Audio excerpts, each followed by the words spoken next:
Stay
Hello, everybody, and welcome to Bad Pachimara League Season 3, Week 5 of A-League. I'm joined by Chicken Nugget God and Self today.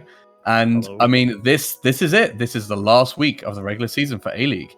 You know, it's the last chance to get the map wins in, get the match wins in, to sort out your seeding for the playoffs. So all these matches are really gonna come down to the wire, and there's a lot of exciting things happen. So our first game today, Solomon Island Sloths versus Six Piece. Now, Celso, you've been away in the computer room. You've been working through the algorithms. Do you want to tell us a bit about what's this game mean for these two teams?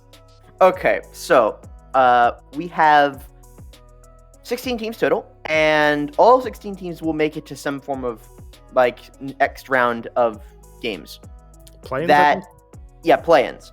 So the key thing about play-ins is that you need to be in so there are 4 tiers. The top 4 seeds don't play in the play-ins at all. They go straight to playoffs. So if you're the first 4 seeds, you're in very smooth sailing. Otherwise, for the rest of the teams, you'll have to play in play-ins.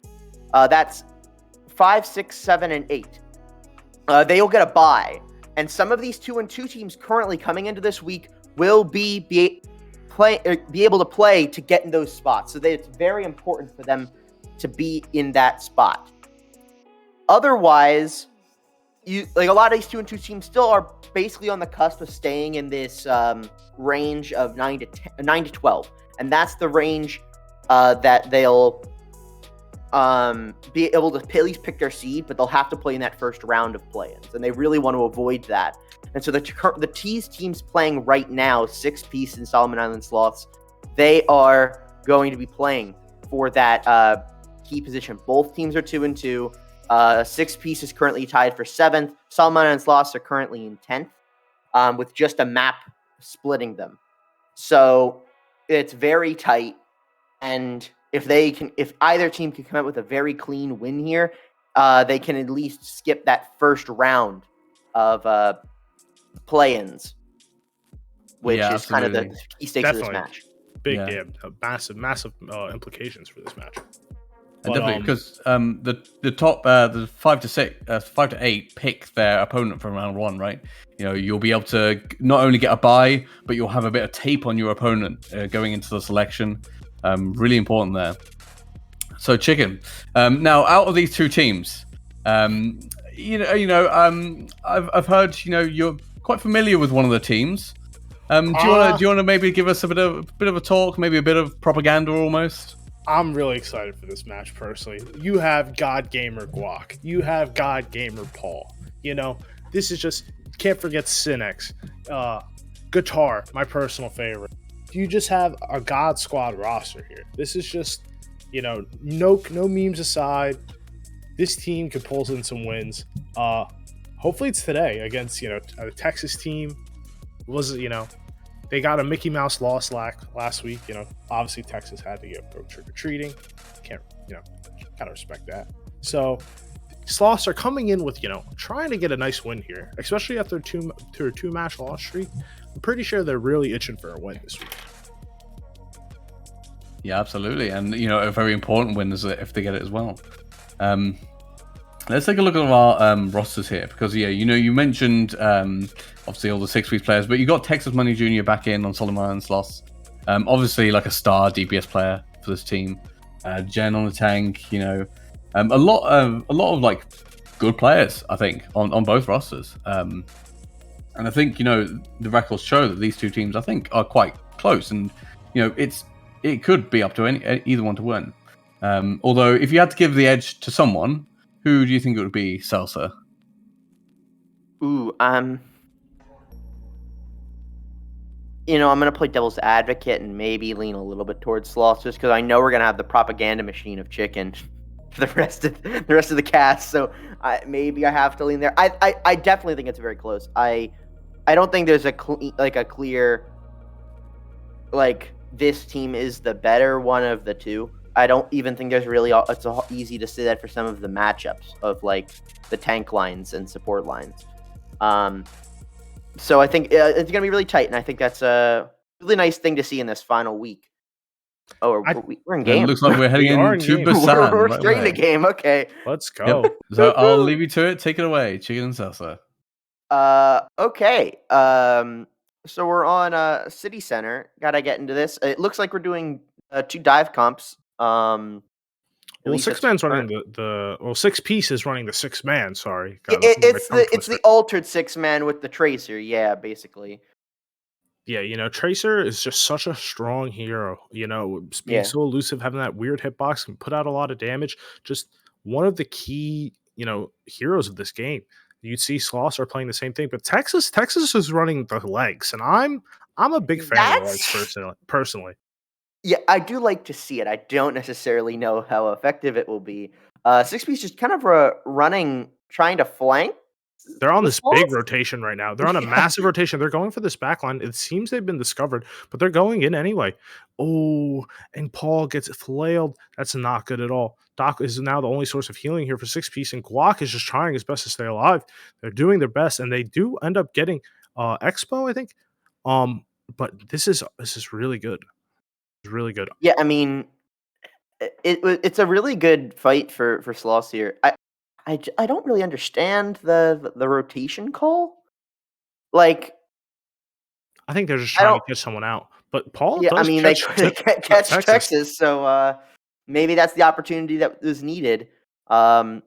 because now you might have the 5v6 if you're fast about it, but the kind of the aggressive hold from the tank line here actually kind of slows them down, and with the speed of legs, Texas should make it back. But as I say that, the support line for the Sloths are just gone, and this will be very difficult to hold now.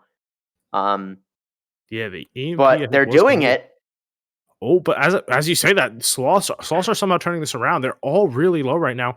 Is 6BC able to capitalize? Synex does get the pulse bomb onto Texas Money, and Doc uses the coalescence and trying to just get in. Oh my god, Qatar has to get out, forced out very low, but does get the pick onto the Diva.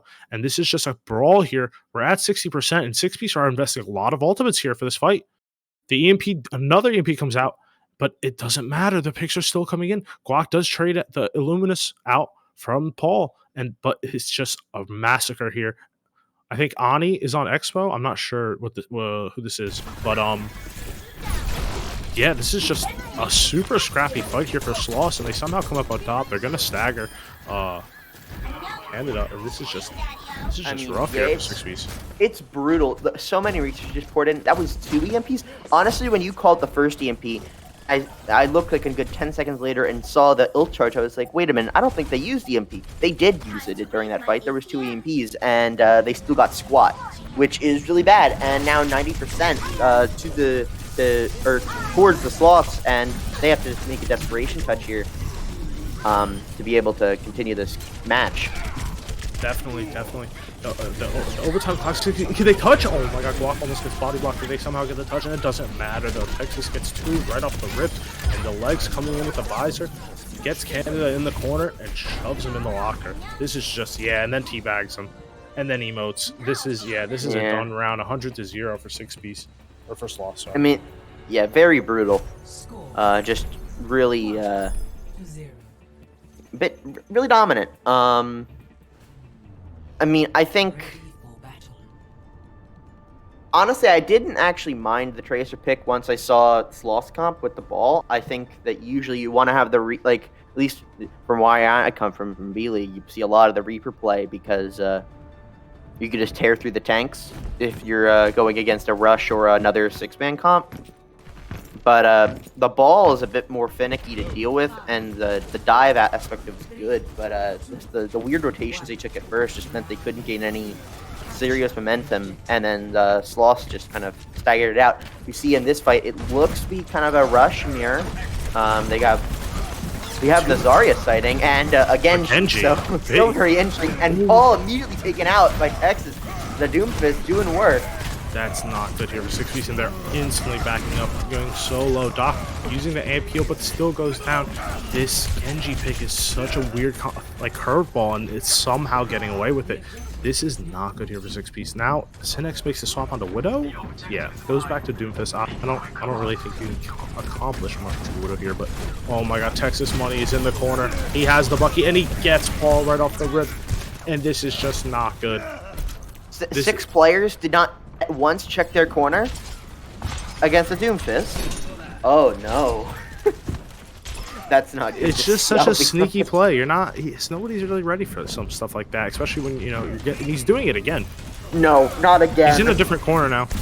He knows exactly. Oh my god, almost connects the punch onto Doc. Qatar, but that's gonna be. It doesn't matter because Jen's already in there. It was such a coordinated engagement from Sloths. It's a spawn camp.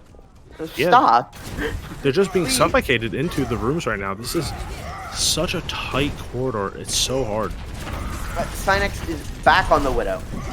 That's how much they're just getting held to their spawn room. And they even generated a single ultimate this entire map yet. Well, Paul has just gotten the window. Oh yeah, just got the window, but And Texas, and this Paul's is the dead. Texas show right now. And he's going off. Jen commits the shatter, does somehow get Doc, but it looks like the picks are coming in from the tank line of 6Bs. They don't have any supports right now. They have to push in now. Sloths, though, their win condition, they have this blade. I don't really know if it's actually a win condition, but they do decide to commit it. And, Qatar takes him down with the Deadeye. Big. I mean, yeah, but at the same time, I'm going to be honest. When do you really get value from the blade in general? Yeah, especially with no Anna. So I mean, I think as just I'm gonna throw it in, and hey, if we keep the point, we keep the point. Not a bad call. But swap the Bastion. I'm not a fan of it. I'll be honest. I'm not exactly sure what's happening, but 6-piece are winning the fight, and Chicken Nugget God likes this. Cynics hitting the shots. Let's go. Yeah. Keep it coming. More dinks. Put it in the Taj. All the shots coming off. And Guac Gets finds staggered, and that's I not mean, bad here for 6-piece. I think they're at 30%, maybe 40. I mean, yeah, I mean, it looks to be at 45. Our look is a Big window here, and Cynics is in the perfect spot right now. We were doubting this Widow pick, but he's getting a lot of work done on this high ground. They're trying to rush this 5v6 here on the front line, but they're not able to get much done. Guac hits a meaty shatter, and they're able to follow up. Oh, as I say that, though, the window fire strike gets 2, and the grab comes out, and this is going to be an easy cleanup here for Sloths. Yeah, I mean, it just with having the grab and the window fire strike is just brutal, and Canada wasn't in the position to be able to eat the fire strike and the grab, either one. So Early really disgusting, and oh no, this is really Texas bad. Doing Doomfist things. That's with That's the nearly community. 90%. And yeah, Cynex is able to touch point. He's holding Jen, but Jen hits the 180. Oh, misses the shatter. Thought it was going to be a nice connection. I'm sure he did as well. Yeah. But now they're just at this overtime, and this is looking rough here. Already down 2 from 6-piece, and the clock is ticking. The lamp comes down, but no one is able to touch. Yeah. The Sloths take first map rather convincingly. Extremely convincingly. I mean, that was a really fast fight win, and really brutal. Like,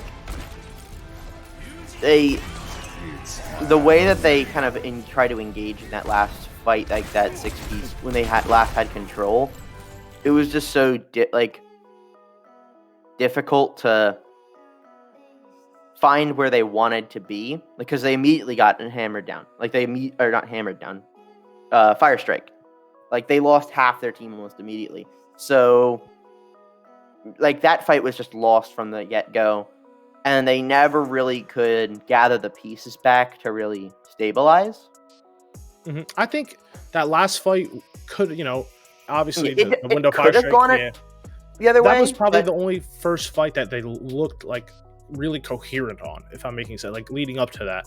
Other than that, like every time they were in rotations trying to get to choke, Texas is in a corner with the Doomfist. It's really rough to deal with a player with a hero like that, and then let alone a player like that at that caliber. Texas, probably the MVP, if not a top 3 MVP candidate in this BPL season. Obviously from last game, without Texas, they lose to Cowabunga 2-0. It's just, they're a different team with a different type of player like this. It's hard to deal with coming from a 6-piece side. Bias, of course. Absolutely. I mean, I think there's still stuff you can do, obviously. We still have 2 more maps to go, potentially. If they want to try to claw this back, it'll be Hollywood. So maybe some shenanigans there. But it is not a great start to see how they look, at least like on these 2 parts of Basalt. And it's hard to necessarily say, was it like, is it like a pace diff? Because it felt like that a lot. It definitely felt like City. a tempo diff. It definitely felt like a on City Center, 100% a tempo diff. I mean, from literally the first fight, just a random rotation to the back just meant, we lost all control of the map, and we will not really gain any significant tempo. And then, then on Mecha Base, we're going to get spawn camped for 50%. So it's just really tough to evaluate some of the positives we saw when that's the sample size we're working with. Definitely. This next map, Hollywood, though, I think this is going to be really rough here if you're coming from the side of 6-piece. You know, Texas has that great wide range of hero pool. You know, can play the Echo, play the Pharah, can play the Cree, or Cassidy, sorry, the Tracer. Plays literally almost everything.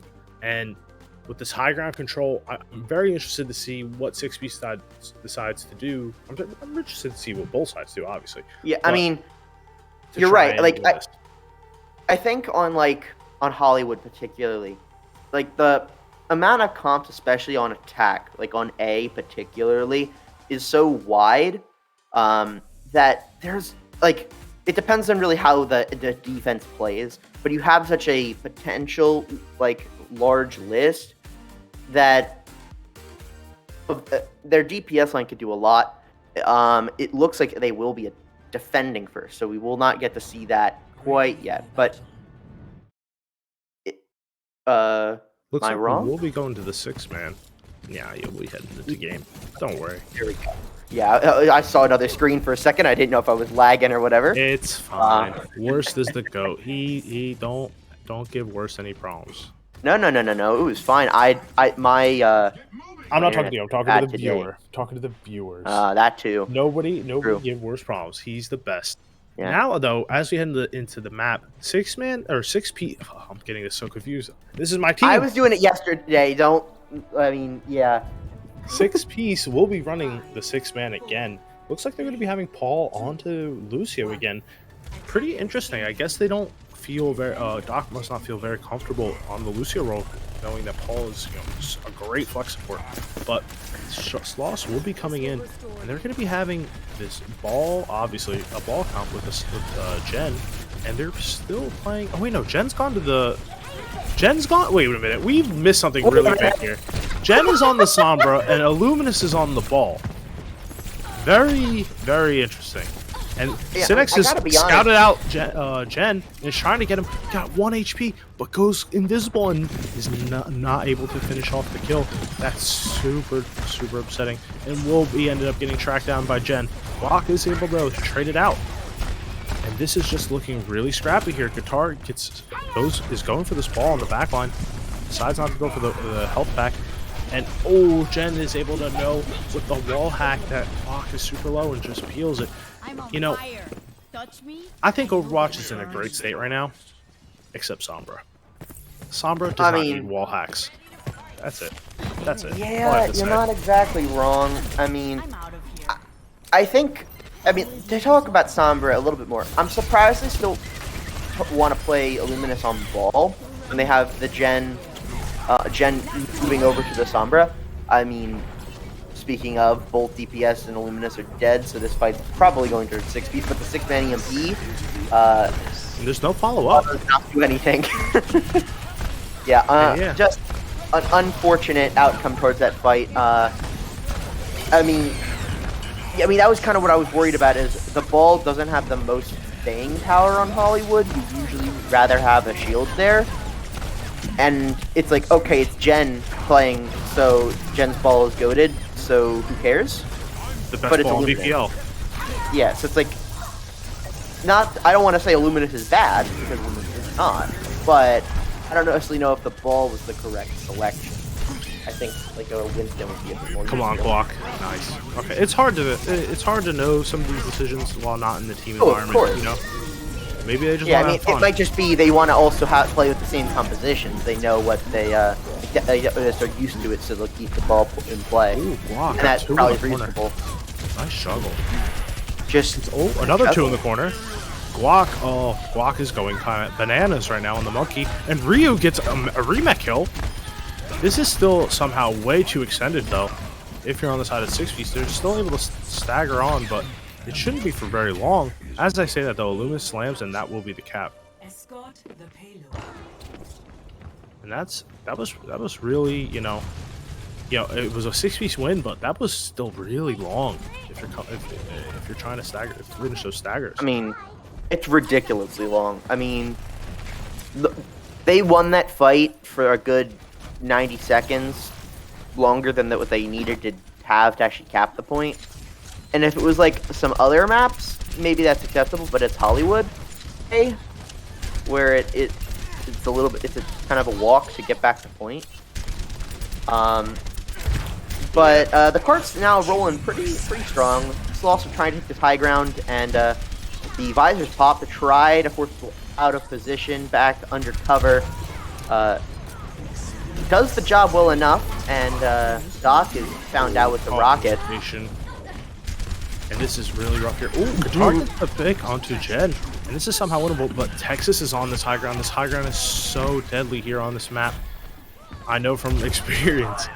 This high ground is just such a key position on this map. And Sloths, like, comp thrives on the high ground. Actually thrives. You keep the Sombra up there, get free hacks. You get the Zen up there, you know, completely unbothered. 6-piece, you know, while they have the Monkey Diva, you know, their core is really exposed. That being said, though, they do have this, you know, ult support also trying to engage, but massive EMP comes in. That was a great beat from Paul. He's able to keep the team alive, and they try and fight for this high ground. Ryu sends a bomb to try and clear it out, but they just back up to the back high ground. There's a lot of resource that he invested to try and get to this high ground. And Guitar goes up there, and ooh, Texas hits him with a fadeaway rocket and says, "Get off of my high ground." Probably heading back up there right now, but will go down to Ryu. Sinex on this back line trying to get the job done. The bomb will be bubbled and gets the Diva before the remake. This is just a really clean fight here. 4-6-piece just getting these, holding this door, trying to make sure nobody can get out. Jen will go down, holding this high ground. And now, just saying, the high ground was such a key position earlier. Now 6-piece have it, holding them to the doors, but no one is pushing the cart here. It would be really nice if someone were to push the cart right now. It really would be nice, because they were pushing the cart for so long. They were getting a lot of progress despite just holding the door, but now Texas is fine too, and the rest of the 6-piece are just falling apart, and all that time that they were winning the fight, they didn't get any progress. They could have been at the verge of capping Bead. 60 seconds remaining. Oh, that's dreadful. And then, yeah, Ryu gets staggered, but not super long. Could have been worse. And we're under a minute now. This and 6-piece, they're coming up on Coalescence, where Solomon Island Sharks, you know, they have great ultimates to really clear out. You know, the EMP, I think, is coming up. The bulb. Ooh, Illuminous does go down. Illuminous? This is big. I was going to say, the Cynex swap I do not like, but the early pick onto Illuminous is very helpful to the 6-piece cause of capping point B here. Bomb will come online though for Rise right now, I think. Definitely. Rise is just getting a lot of damage. Ooh, a massive EMP from Jen gets 4. Are they able to get the follow-up? It doesn't look like it. They bomb in the doorway. Looks like 6-piece are just trying to stabilize. Doc is on the flank with the Coalescence, trying to get some work done. Almost gets Jupiter, but Jupiter will survive, pops the rally, and this is looking really chaotic here. The beat comes down from 6-piece, trying to get everything out, trying to win this fight. Guitar uses his ultimate, but won't get any value, and now this is just looking brutal here for 6-piece. Sloths are coming in. Paul's doing the Lord's work, does somehow get Jupiter, and just dipping, dodging, ducking, doing anything they can. Gets the boop onto Texas, still on this point, doing the Lord's work again. Gets the 40 HP, will die. Guac is able to touch the point. Doc somehow goes down, and oh, Guac is just a hair too far from the point, and that will be it. Score. Ooh. 0-1. Motor mouth. Switching sides. Yeah, I mean, not ideal for 6-piece. They were winning point B enough to they probably should have won, capped it eventually. But they just got a bit too focused on the kills in that point when they're holding the door, so that no one was on the cart, and they just couldn't push it enough. And it's really unfortunate because, I mean, getting to that point on Hollywood B is not the hardest thing as long as you can cap. I can understand. I understand the Illuminous swap a little bit more now for the attack, but if you had a Orisa in the pocket, why wouldn't you play that on attack on Hollywood A? Not on attack, on defense? Nah. I don't see the problem with it. I think they're just trying to throw some curveballs out, and it looks like it should come out really well. They're on the Zen, or not the Zen, the Symmetra Bastion. This is looking really wonky. Yeah. 6-piece on It's this like Doom pirate Fist ship. man. That's what it feels like, really. Just box in the Bastion, then have Texas win the game. Looks, where are they going to set up? They're getting it to this blue room. 6-piece trying to engage. They already know they're going onto the high ground. The lamp comes down. They're still just, zapping away. Cynics does go down, though, to Jen. And Ryu gets the mech and Bastion now. Oh, Texas money set up on the high ground with the Bastion. What do you do? This is looking really rough here from 6-piece. There's nothing they can really deal with on this Bastion. He's so well protected on this high ground. And then the tanks are just anchoring this point. This is looking really rough here. And they're, oh my god, they almost engaged with the Bastion. 6-piece though, luckily, they destroy the TP. They run down Jen. 6-piece is trying to touch the point. Can they touch the point? I don't think they can. They realize they can't. No, they do not. They are very split here on this engagement. Oh, Qatar gets 180'd into the Bastion. And, oh, Cynics, thank god, takes down Texas. But, ooh, Jupiter with a nice flail onto Paul, able to whip him out of midair. And this is just looking really tough here. 6-piece with this 6-man cop, they don't have the speed boost. Now here comes the window, and this should be good here from them.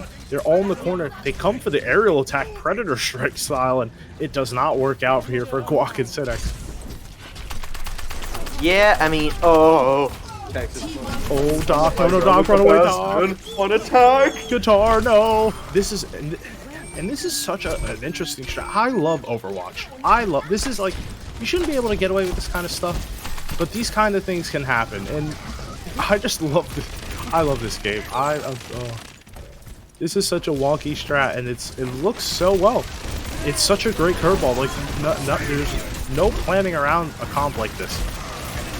And they are trying to deal with the Texas any way they can. They do somehow deal with the Texas. They dump everything they can. The point is, though, getting really close to that red checkbox, and they have 420 left. And this is looking really good here. Jen just playing around this wall, dodges the tire, and is able to. 6-piece are able to run him down from the heroics of Cynics' jump, and gets a 3K. Can he get the 4? I mean, usually whenever. Yeah, I mean, usually whenever you have to put all your resources into killing one player like that, usually the fight kind of falls apart because you've used every resource on one player. But in this particular case, the like all of the rest of the team is really all focused around making sure that Texas can pop off. So the amount of power that you still have to deal with once Texas goes down is actually kind of useful, and so we see in this fight too, Texas goes down and the fight just completely collapses for Sloths, even if they have about like equal numbers. The point. Oh, wait. My lord, oh my lord. I was about as oblivious as 6-piece there on nearly not noticing the C9 about to happen. Strachey almost shinks that. I was just about to say 6-piece had such a clean engagement onto the high ground with the Bastion. They know these TPs are coming. They just have to predict where. It does look like Sloths have decided to swap over to the comp. And oh, the TP gets a little too aggro, and they're able to get 2 picks. Texas though in no man's land, they commit the lamp. Is Guitar able to get him? Come on, Guitar, get him on, Guitar, get him on. Oh, Texas will end. But the point. Oh my god, the point almost gets capped. And this is somehow getting really stressful right now. Yo, 6-piece, can we wrap it up with the near C9s? No. Please. I beg of you. 6-piece win. The tire comes out and it does get Jen. They're able to just get these staggers. It looks like Sloths are really disjointed on these attacks, going in a lot 1 by 1 or TP by 3 by 2, and they're able. 6-piece are able to get these picks and force Texas back off the high ground. Guac trying to do the Lord's work right now, but wait, please tell me they see Texas coming in from the bottom. They do get Texas. Guitar tries to come in from the top ropes with the free brawl, isn't able to get it, and is able to get Jen though. I think Jen gets trapped. And this is just really good here. 6-piece stalling out the clock. We're under 2 minutes left. Yeah, I mean, It's the ideal position to have the whole of your 6-piece because the spawn big doors stagger. are right there. But I mean, if at this point, if you get distracted from the carts once, it's over. We see some swaps coming out. Texas on the legs and Jen on the Pharah. Didn't think I'd be casting the Jen Pharah today, I'll be honest, when I saw the billing of this match. But it's such a great pick, though. They have nothing to deal with this other than oh, Ryu you're absolutely right. and maybe Doc. You're 100%.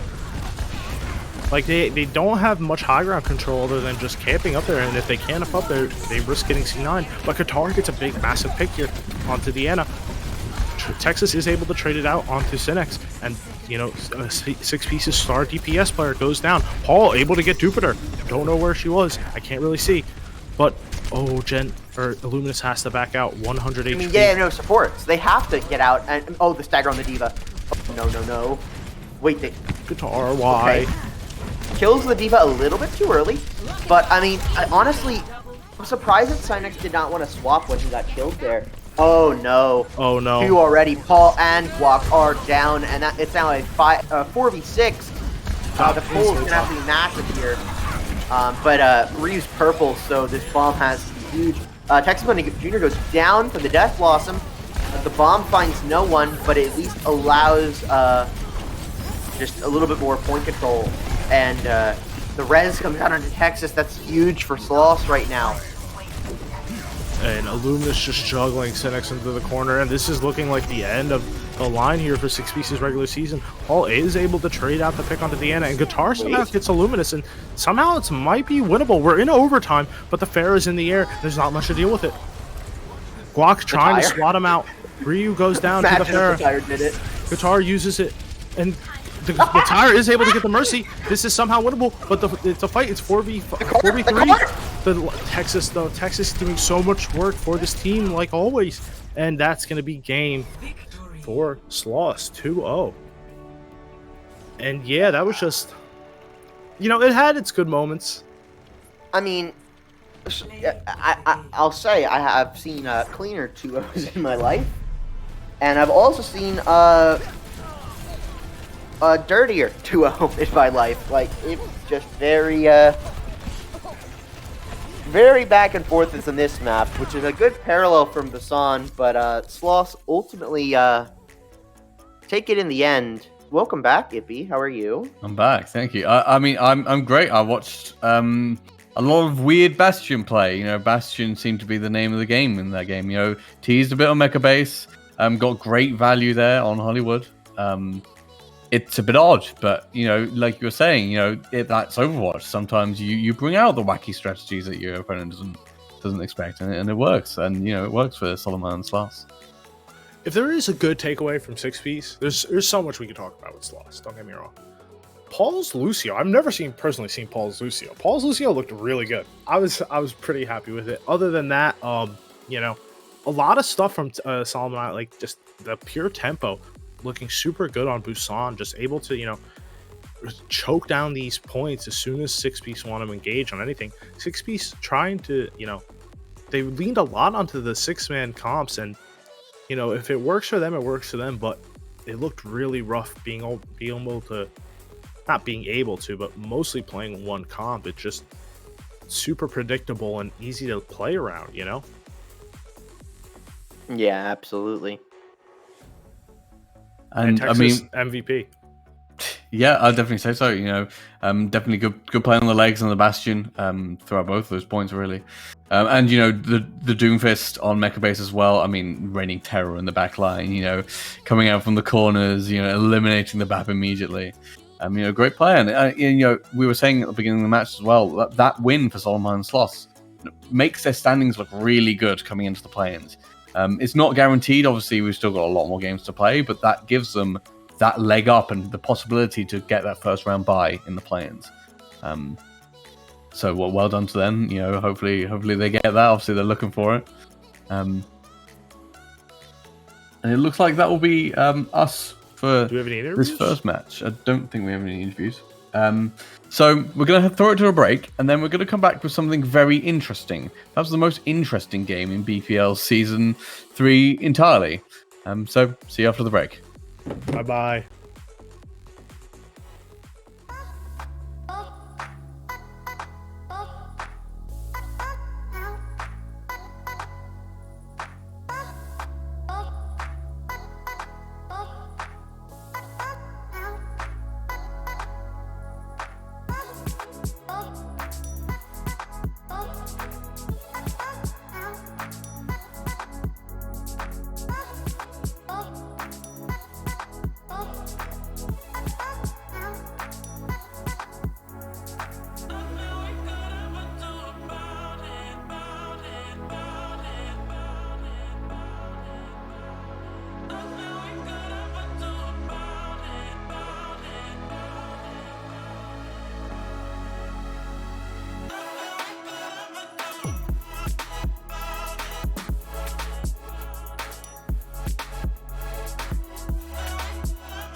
crowd, but I only see your face in all the lights.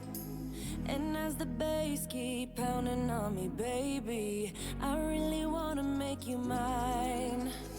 I don't really care about love. I don't really care about happy ever afters. Something about you gives me hope. Something about you, yeah. When the sun goes down and the night sky's falling, do you believe in one-time lovers? 'Cause deep inside of my wildest dreams, you'll be by my side. When the sun goes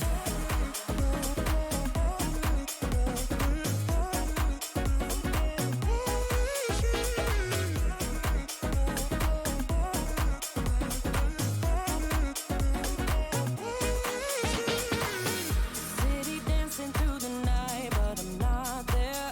You've got me soaring in the clouds. And as the ocean is surrounding me, baby, I'm sure we lost track of time. I don't really care about love.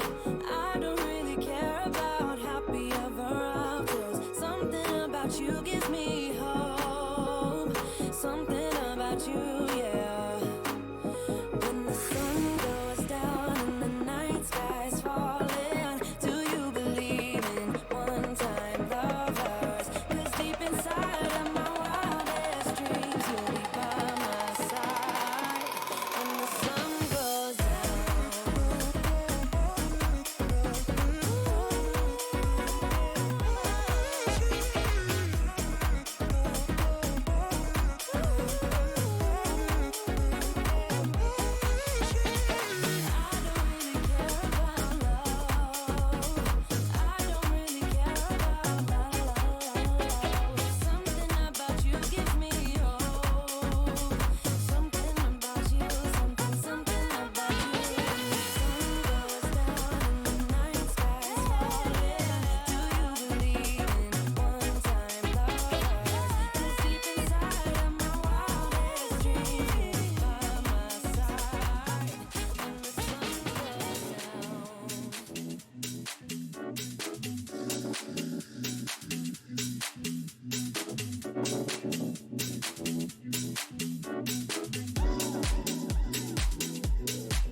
Yo, Mark! Yo!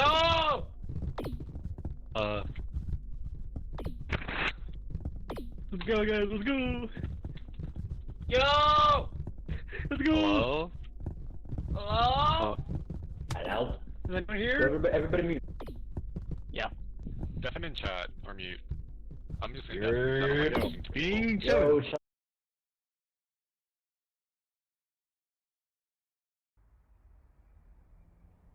Yo. Yo. Who's this one? This is me, bro. Is this us right here?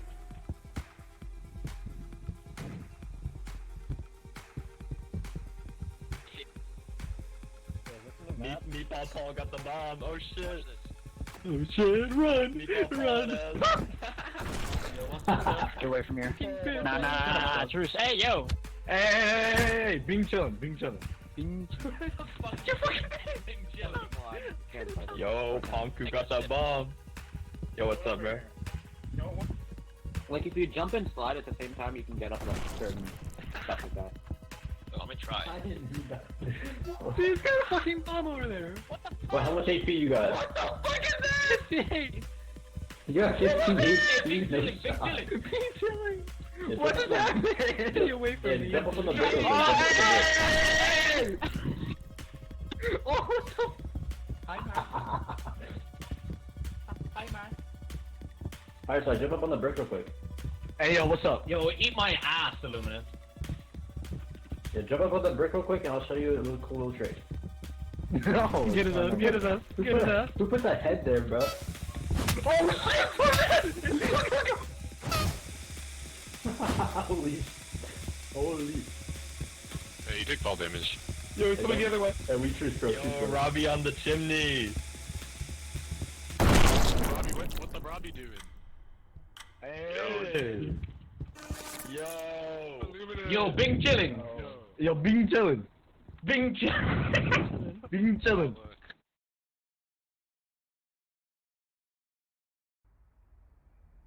Paul is dead. Just like Hey, no push, no push. Bing Yo, I've never played this. Okay, you wanna? This one is awful. Okay, okay. This is illegal, man. Hey, no push, Bing chillin', no push. No push. Oh, no, I'm sorry for. Don't push, don't push. This guy has colored purple. This guy coded his name. Fuck in, bro. you. No shot. Hey, what the fuck, man? No way. I was no one. Hey, out of the way. Yo, fuck Get up off. here. Yo, I need to get up there, man. Hello, Ram. Yo, we can deep.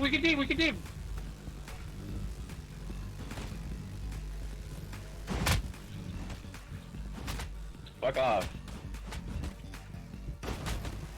Why are you guys like this? Hayden, you smell so much. No way. Nah, not real. I hate Hey, piss off, Luminous. Yo, can you fuck off? Mike? What the hell? Well, why did I go so high up? Yo, I need to get up, man. Yo, fuck you. Go ahead. Jump. Get fucked. No. I ain't leaving. Hey, Oh, no, wait, I'm no, red. no. Yo. Chill. What the fuck? Can I limit this? How do you do this? I help you, bro. I help you. What the? Ah, thanks. Hey, I'm in red, man. Chill. Being chillin'. Oh my god, yo, what's your pain, go. bro? I don't know. Let's get up here. Hey, yo, back off, bro. I'm in red. Yo, Robbie, I think Yo, chill out. I'm chilling, let's go. Fuck out of here, Azzy. No! Let's be chilling up top, man. I'm chilling, let's go. No. Get fucked. No, Robbie, don't leave Bro, me. I wasn't even Hey, trying no. to go that way. I'm sorry. Yo, someone get up here. Ratio. See you, cunt. Fuck you. Yo, we chilling, right? No. Price, where you at, bro? Where you at? I'm sorry, bro. I'm sorry. Yo, Bing. Yo, Jen, bro. Bing, Jen, Chill. Yeah, Jen. Right? Jen, we chilling, right? Yeah, we cool. Tim week? How's it going? I got a gun here. Don't trust you. What do you got? Oh, shit. Hey, oh, my bad.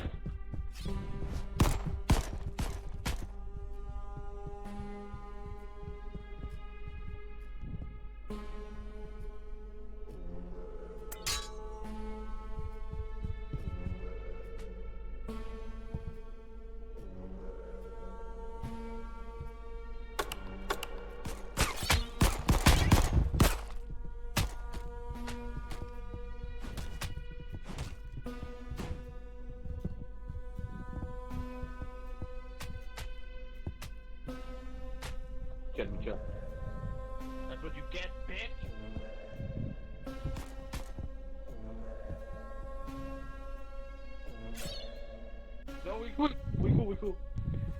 I'm trying to. I'm thinking of map right now. Yo, Hayden, you better watch your back, bitch. We made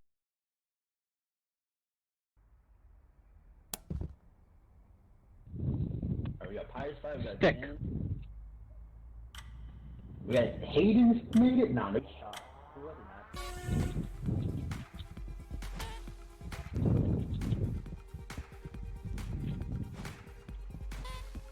Is there 2 sticks or 1? Yo, 2. we kill. No, fuck you, Hayden. You got launched. Peekaboo! What the hell? Yeah, fuck you, Lou.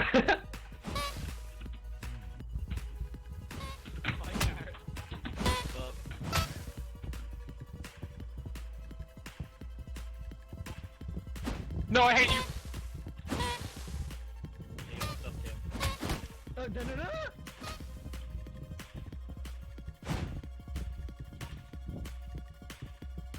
Bro, there's people up top, bro. Stop chasing. Hayden, I hate you. Hey, yo, Car. You good? Yeah, what's up, man?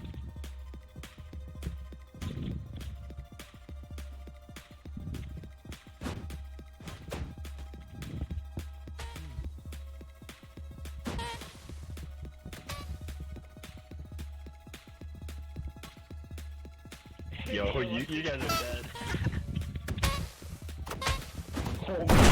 No! Easy. Oh. Easy.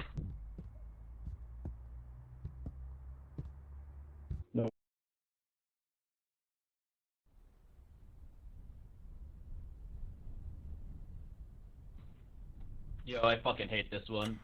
Me too.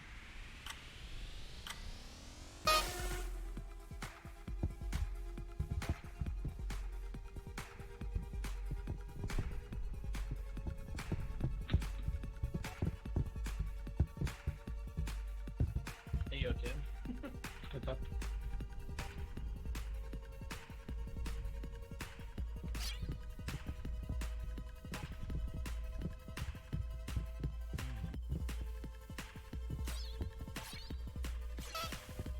How?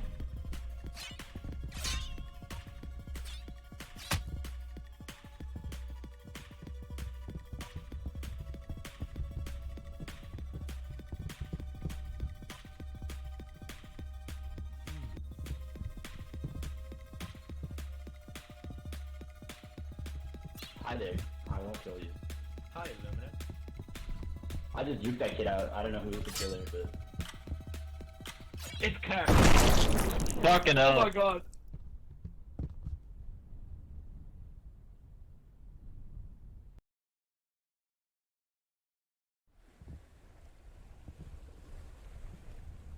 Not it. I'll go first. No, I'll take hey, the you first one. bitch made. You going fun. No, I'm not going first. I'm going first. Go ahead, Hayden. Come on. Go ahead. No, go. No, go ahead. I did this. Go ahead. Okay, I'll do the second one, you do the third one, alright? Go ahead. You okay? Your turn. Fuck.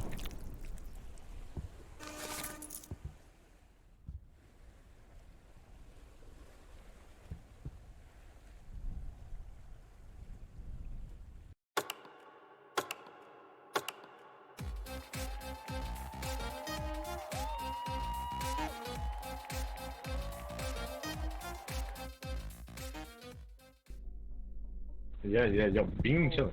Yo, guys, light game bro. This lightweight pussy shit started. Hello.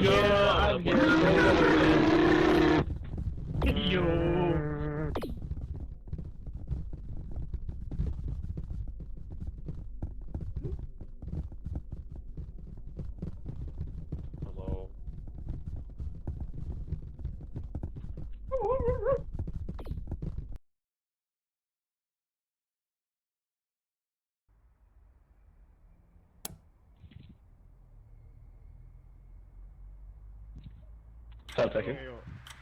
Saw, dude. Yo. Yo, what's up? No shit.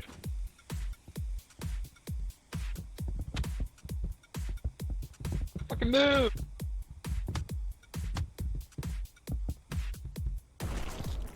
Yeah, chill, eh? Hey, let's go, Corey. Wait, let me. Fucking. Oh my god. Okay. That is. Let me boost you. Yeah. Wait, you jump. I hit. Wait, we got it. You jump on that one. You jump on that Oh, no one. Indra. Oh, they keep Hi. There's someone crash real quick. Someone crash Fuck over here. you. Fuck. Turtle, jump in a punch. Kill it! Okay. There's only one Okay, right. person it every time. Just can't get us there. Who are you? Zul. Being chilling. Being kidding. Dude, look at the time. It's 2 minutes. It's so long. Yeah, and there's only one seeker every time. Yeah. Being kidding. L. Oh shit. Ali. Try and get us. No. What the fuck? Stay on the side.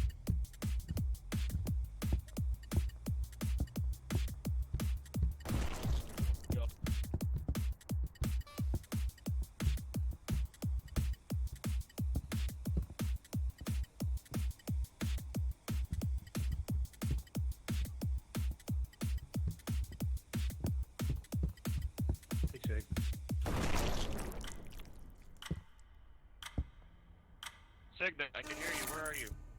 Real one, did it. real one, real one, Real one. No, you're a real one, Mark. You're a real one. Let's go.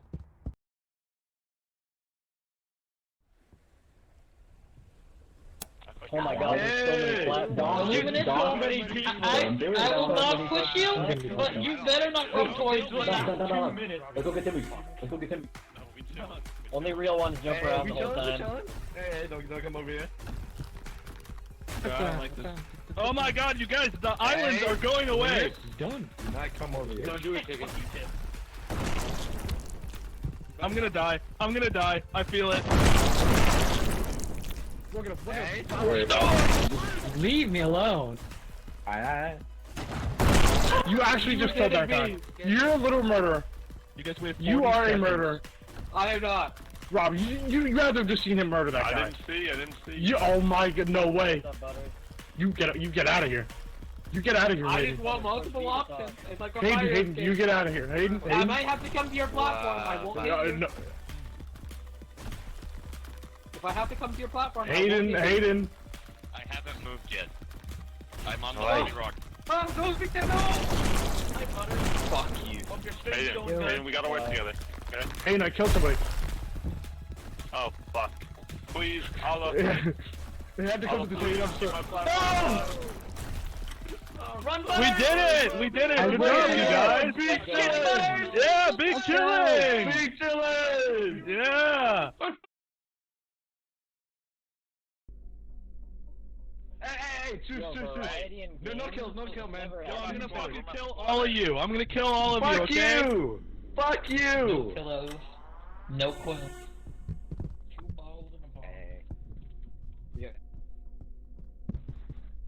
The plan.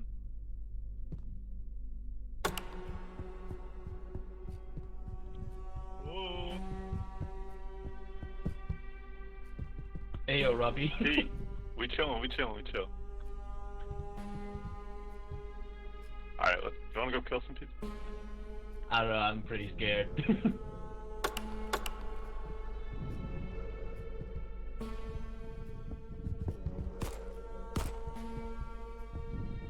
We got shooters! I have a gun on top of the bed. Someone does have a gun.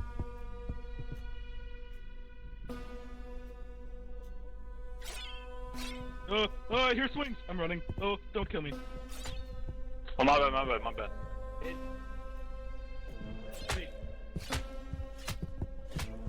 Oh, there's a duel of will. I see. Run in the middle now. At least 2 Everyone to the middle. Yo, your aim fucking sucks. I'm a main support player. Take that. No one died. No, sick. Yo, I'm gonna die. I always die on this one. It was nice knowing you guys. Yo, hey, different beach every time. Oh, you're still here. Wow.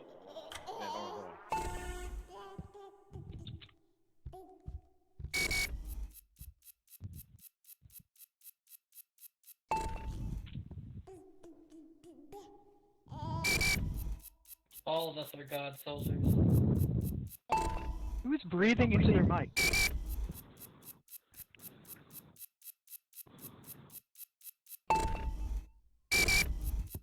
Oh my god! What the hell? What the fuck?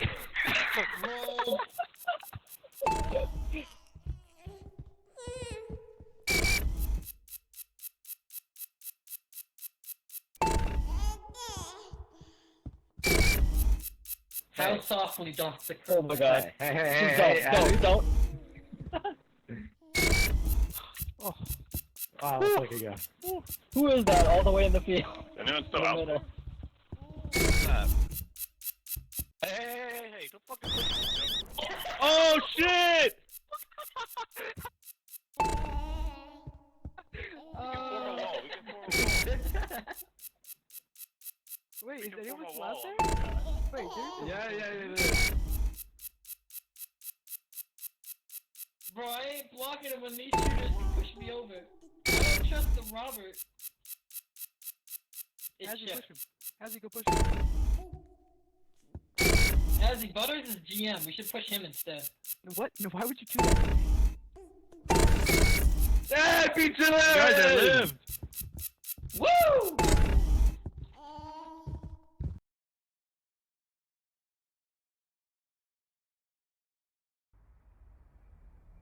Hey.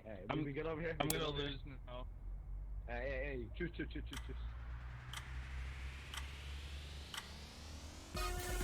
What the fuck? Oh, hey. I'm Yeah, not they're gonna both kill over you.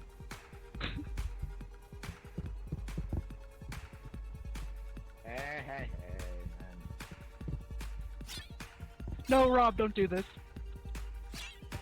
No, Rob, no. Come in the box.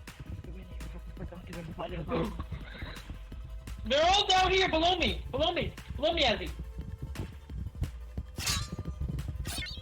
No, run away, Butters, run away! Hey, keep going!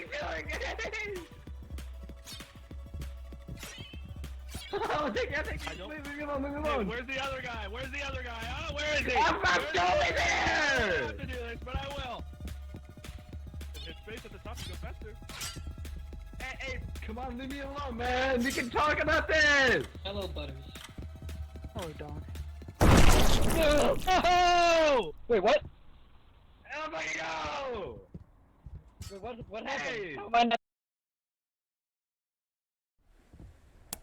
Hey, no, I'm not first. I don't call dibs. How am I not dead? I'm farthest away from it, so I'm not going to. Dog I'm goes the first. goat! Dog gets closest. Dog gets closest. Oh no, Rob. I touched that. So it's less than once. No! Oh, I almost just Alright, come on, Azzy. Bro, I almost crouched off the platform. I was like, Yo, the hiding in the box strat, it works. Really works. we made it. Yo, on the side. Hey, yo, let's play rock, paper, scissors for this shit. No. We play What? legit. Then fuck you. Hey, come here.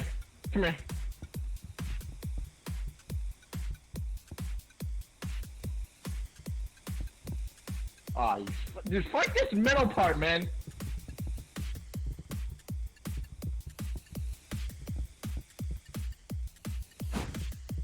Oh.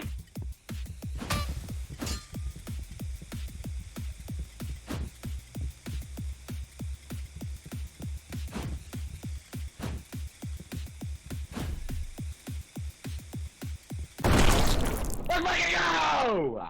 Ah!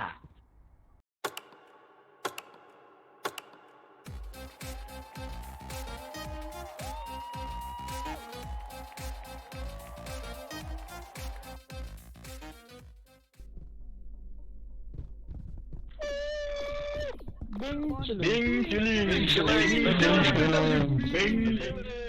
I gave you my shot. Bing chilling.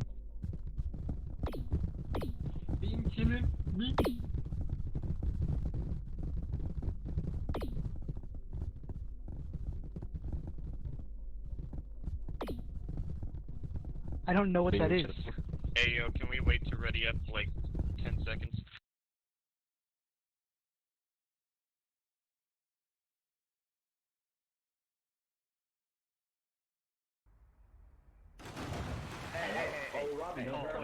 No push, no push. Alright, no push. What if we all just behave? Yeah. We'll be all sit at the top, alright? Oh my fucking god. Everyone get to the top. Let me up! Hey! Let me through! Get away! Who dropped our back? Hey, behave! No.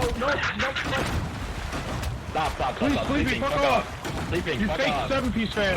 Fuck you! You all bitches! Alright, we're taking an alternate route. Bro. No way, bro. Stop. Yo, stop pushing! You mother... This is the worst.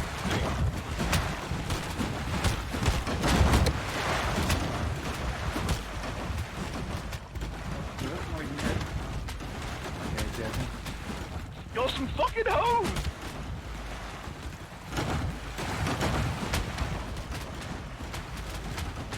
Hey, no, hey, we can do this. Go with the fucking ladder!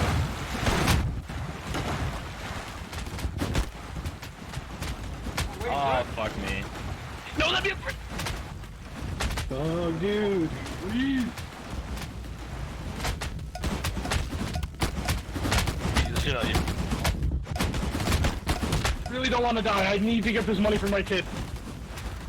Yo, what if we all behave? What a story. Oh! You bitch. Dude, stop! You guys are ruining my Squid Game RP. So bad! Oh, fuck off! Let's go back! Fuck off, Bazzy. Oh! No, but...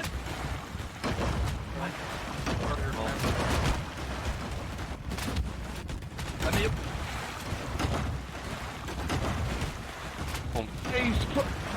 You're welcome. Fuck you. Yeah, who is doing this? Who's whose fault is this? Dude, no way. A donk. No! Go, I live. Boo.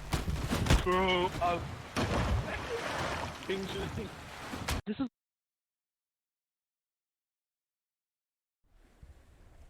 Hey, not it. Screw this. How's it going? Those guys... Hey, You guys are a bunch of bitches! You ready? Make way, out the way. And the Oh, go stick! Oh! Holy shit!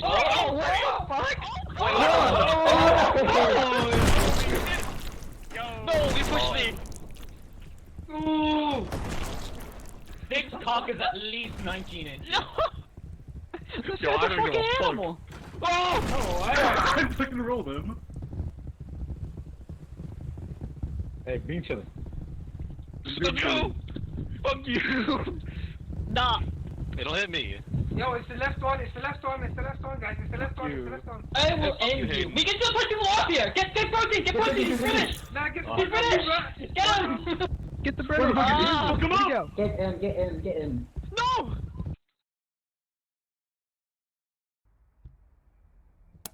Yo, kill green. Aw, Fuck shit. green, Kill fuck green, green, kill kill green, green, kill green, kill green. Kill green, kill green. Yeah, go green. Yeah, even if you're on green. Hey, team up! Yeah, kill green, kill green! Hey, fuck green! I'm sorry! I'm green, Hayden's on green. Yo, fuck green! No, no, fuck green! Fuck you, Hayden! Green, Fuck kill green! kill Fuck green! Kill green. Yo, Everybody go for green! Everybody go for green! Kill green. I'm just following Butters, bro. He's green. Hey, fuck you, What Hayden. the hell's wrong with you, bro? Bro, we're killing green. Nah, you're killing red. Green. Bro, keep walking, Butters. Keep walking. Hey, how's it going? All this money. Who the fuck is up here? How's it going over there, huh? Yo. We're net neutral. We're net neutral. Yeah. Oh, fuck green, fuck green, fuck green. Fuck green. I made the call at the beginning. Aiden, get out of here. Yo! Neutral. Kill green, kill green. Wait, neutral. No way. Let's go.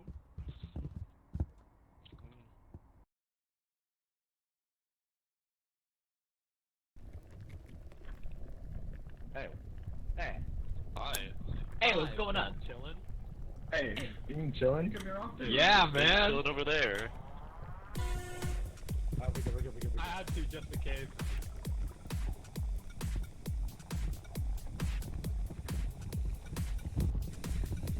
What the fuck? Wait, as you got the bomb, run! Yeah, no one was allowed to come over here.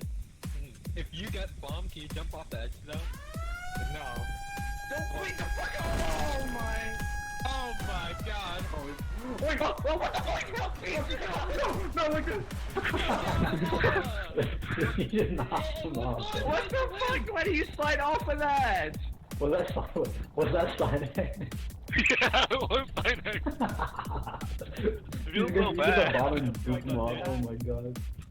Why do you slide up on blue? Oh, it just exploded! Who the fuck? Oh, hot, look at that. Oh, he got pushed off! Run!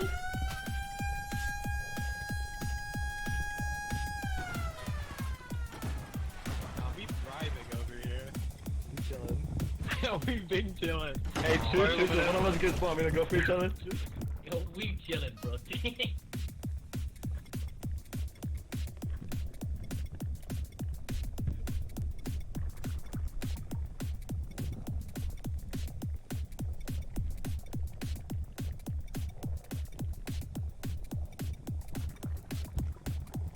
Hey, Taku. Hi, Taku. Let's go! Winning! Fuck out of here, Taku. You're coming, okay?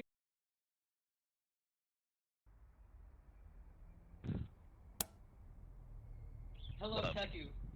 Hello, Teku. Hello, Don. Hello.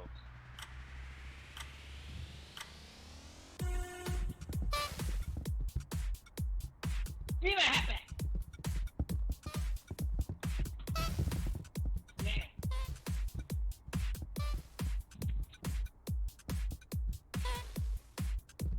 Mo, please, come back!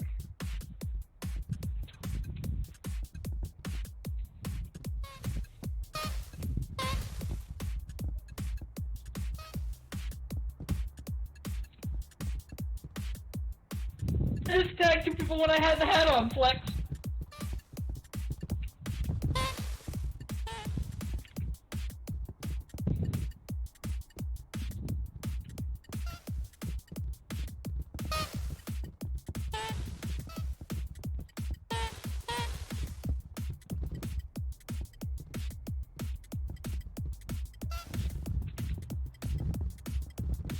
Yo, what up?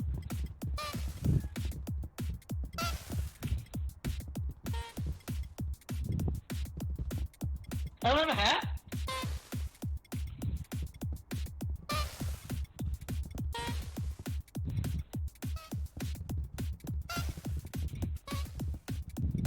Don't do it, Sig. Bro, I've never lost it!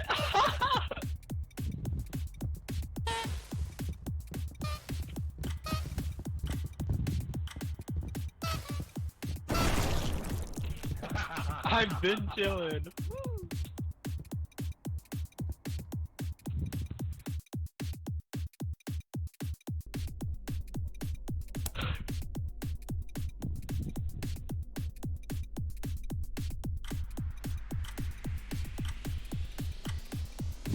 Fuck you, motherfucker. Yo, Sig. Sig, Yeah, bro. we're going. We squad, yeah, gamble. Yeah. Okay. Hello.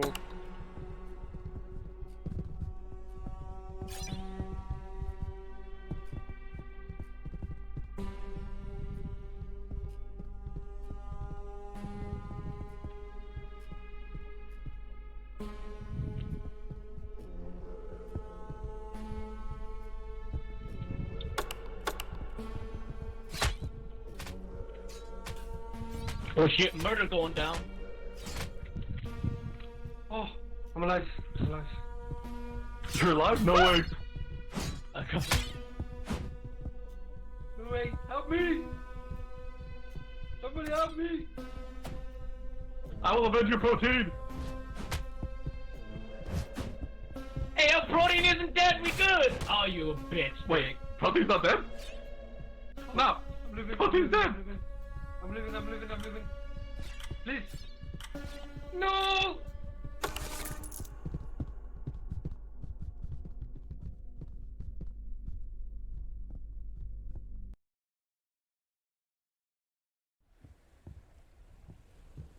Yo, what's up, team? Yo, Sig!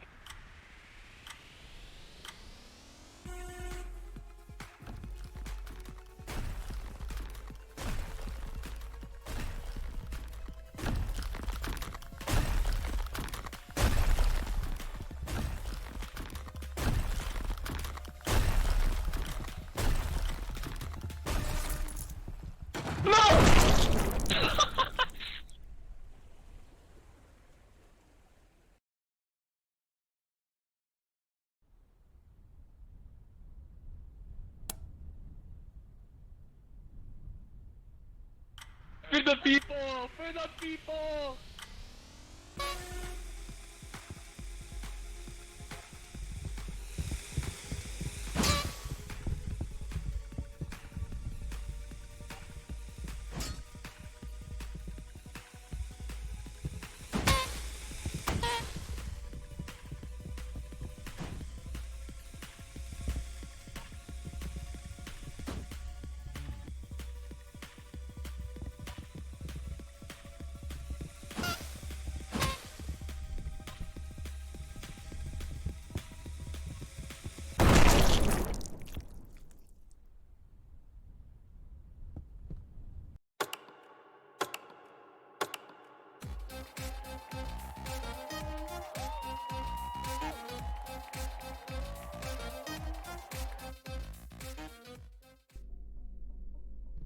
Let's go!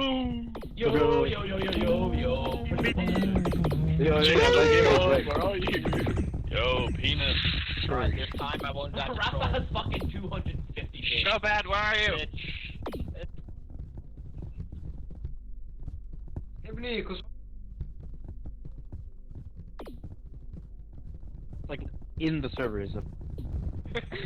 Goals, kill Rafa. let me get the dock.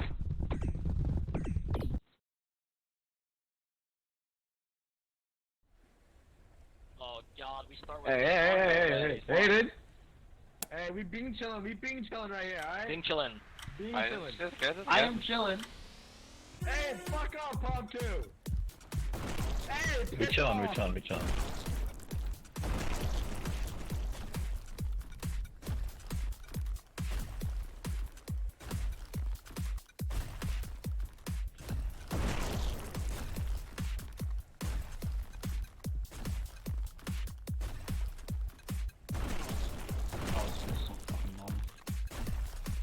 No, we have to do this for like 70 seconds. No, mister!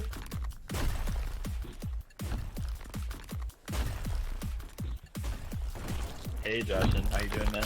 Yo.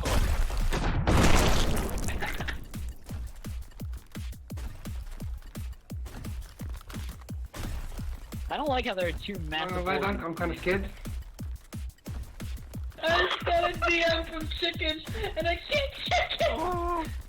And if you're No. scared, you can jump to me. I just got another DM! I'm coming. Well, I'm too scared to take my killer. It's chicken. Chicken's not fine, bro. Oh no. If my platform dies, it's coming over to you, man. No! Holy shit. Oh, what the fuck? The world is crumbling. This is so deep. Just like my mental. This is just like life. Brothers, we give to everybody. Cash didn't move the whole run. We live in. I did not move a single beat. You're not real. Who did that? Which one of y'all? Truce. Hey, Bing Chiller, go in front. Oh god.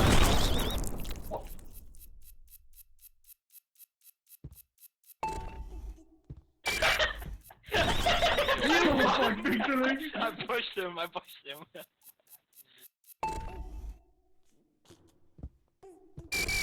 I definitely did not push somebody there. I definitely did not push you.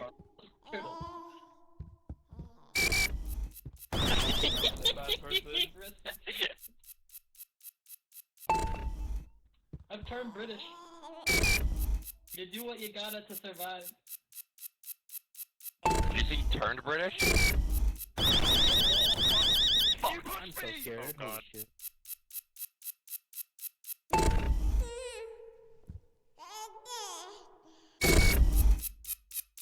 Oh, I am victorious.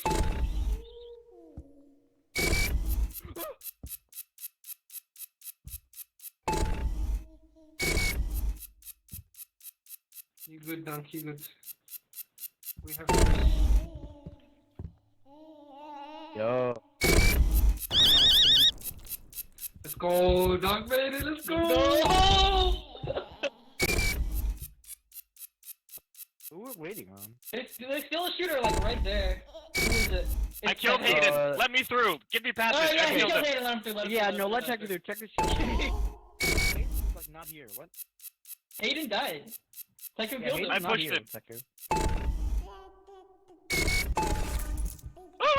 No way you tried to kill the person that killed Hayden, crime lord. I'm kidding. Crime I'm code. kidding. He wasn't gonna die anyway.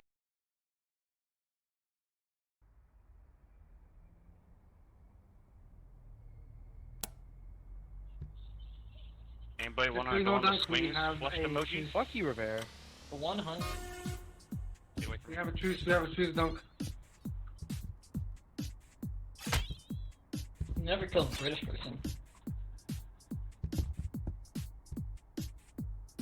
Don't come to me.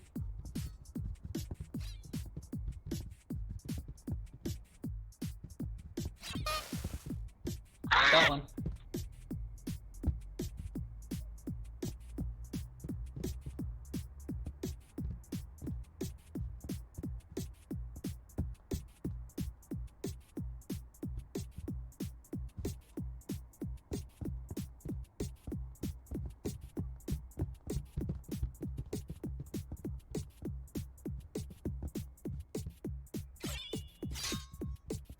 You ain't gonna kill another shooter, are you?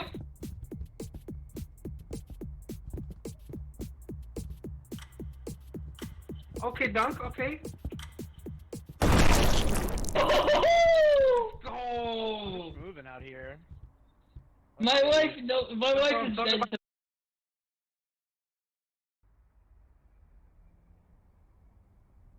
It all ends here, boy. For Donk, I mean. Donk's when you die.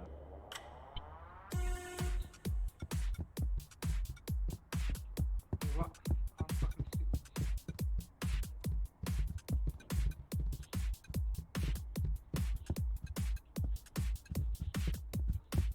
Where the fuck is he?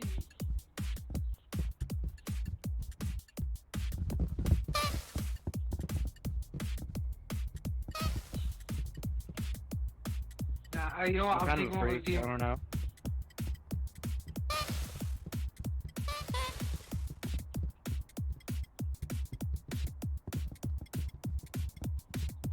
It's RNG, bro, it's RNG. Dunk win, Dunk win. We can't both win. Keep him distracted. Fuck you. I win these. Who cares? Yeah, he wins no matter what, actually. Yeah. I'm out here. Putting my cock on the table.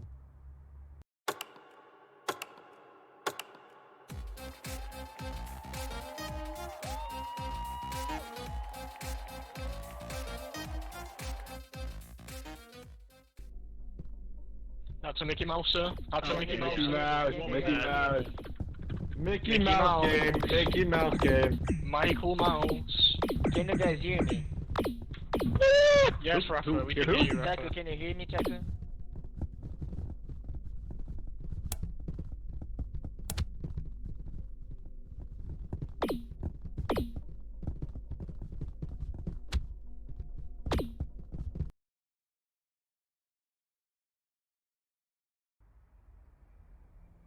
Go, Rafa. Yo, yeah, Hey, stay chilling, stay chilling. Okay, boys, we're chilling, right, boys? We're chilling. Boys, we're chilling. Why would you kill me like in cold blood? Oh no! Haha. Yes. Bro! I'm sorry. Hey, Ed!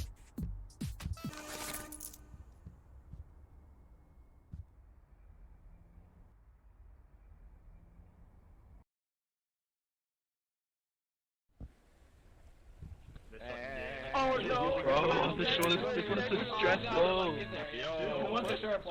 I will be bonus. Hey, we chilling. Keep your distance, I don't wanna die. Yo, hey! We chillin'. Let's kill it. No need to move. Yeah, of course, of course. I need options. Signet, mute friend. Okay, no, you're gonna die. I'm not friends with you, Doc. Yo, no, don't, yo, no. I don't trust you.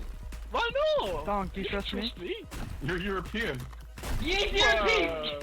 He's got the Get him, thing. get him. Ripped. Nah, Luminous, don't do it, Luminous. Don't do it. Dude, no, he's gonna everyone has their Steam name, so I have no idea who it is. Bro, Illuminate. My name is Tom. Yo, we chillin', Joshua, we chillin'. Yeah, no, you're fine, but there's other people just random 20 seconds. Kill him! Yeah, you better run. Yeah, let's try. I didn't try to kill you. Yeah, he didn't even try. Someone did. I trust you. Yo, no. Stop. You're good over there. Don't worry. It's okay. How are you alive, Joshua? I'm winning. No, dog! I can't believe this. I didn't have to move for my Fucked up. Just No. Yeah, I'm sorry. Alright, here we go. Who goes first? Wait, yeah, boys. I've got the Marcus strats. number one. Marcus number one. Marcus I've got first. the strats. I've got the Okay. strats. Everyone come with me. Whoever's going first, come to the corner. We boost up, go on the glass, and you can skip the first one by going on the glass. Yeah, why don't you suck my ass? Hey. Guys, it's just so simple. It's left, right. Yeah.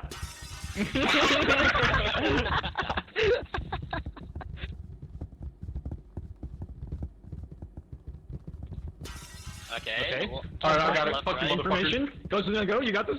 Go, Signet. Right, Yeah. left. Oh, right. shit. Oh, Right, left, left. Yep. Let's go, Butters. Go ahead, Butters. Go ahead. Left. Oh, rip. Let's go, Rafa. Oh, you What? don't- Wait, what are you doing? What are you doing?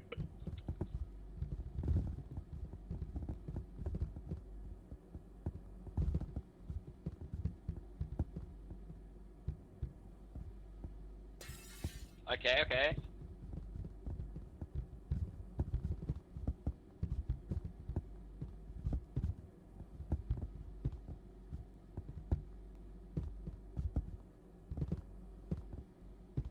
We kill them all. No, you bitch! Fuck you, Turtle Shell. Holy shit. Nice. We team.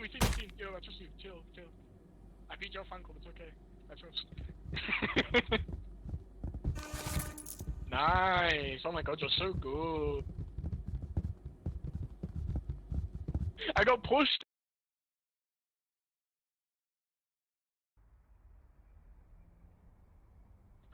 And somehow lived, boys. Yo.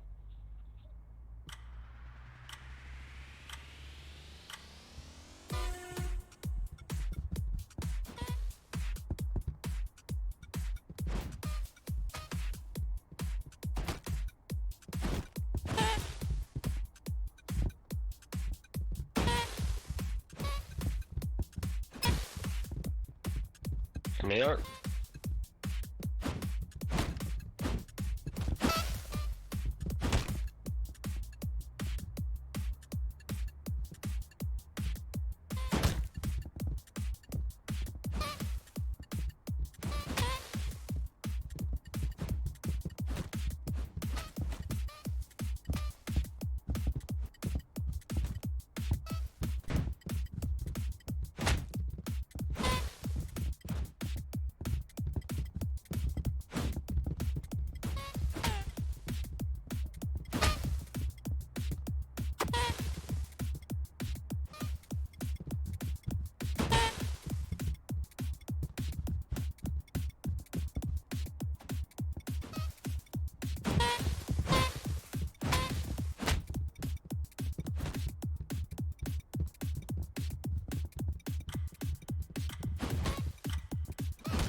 Holy shit! Get fucked tomorrow! Let's go!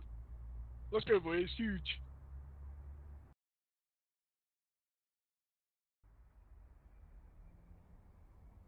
Good looking for boys. I love you, Teleshow. Please let me win. Please let me win. Fuck off, chat. Let me win. Real good.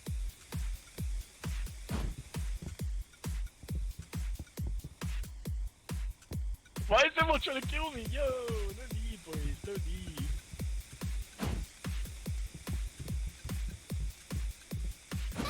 Kill Dark, he plays for its own. Grab my fuck up.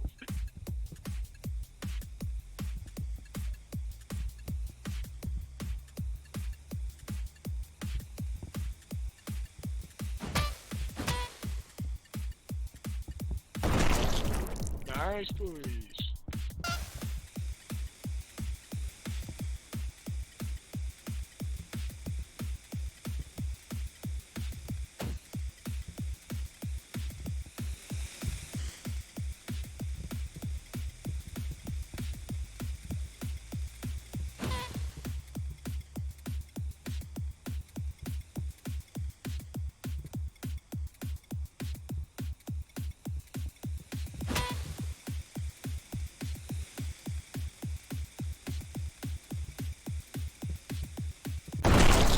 Let's go! Easy, boys! Too easy! Let's go! Fuck you, Ruff.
facing all the lights.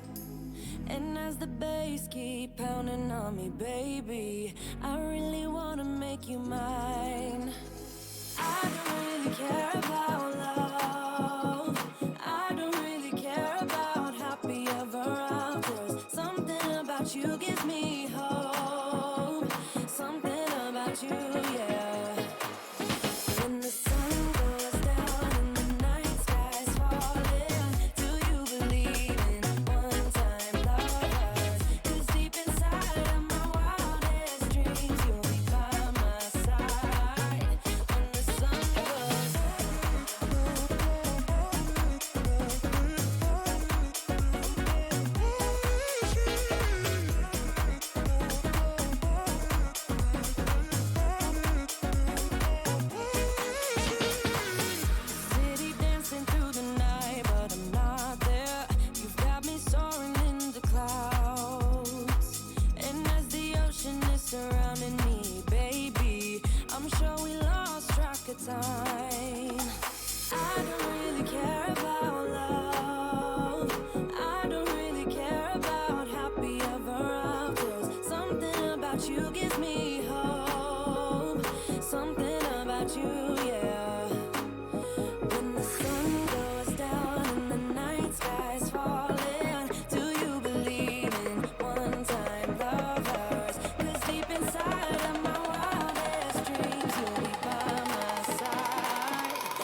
welcome back to Game 2.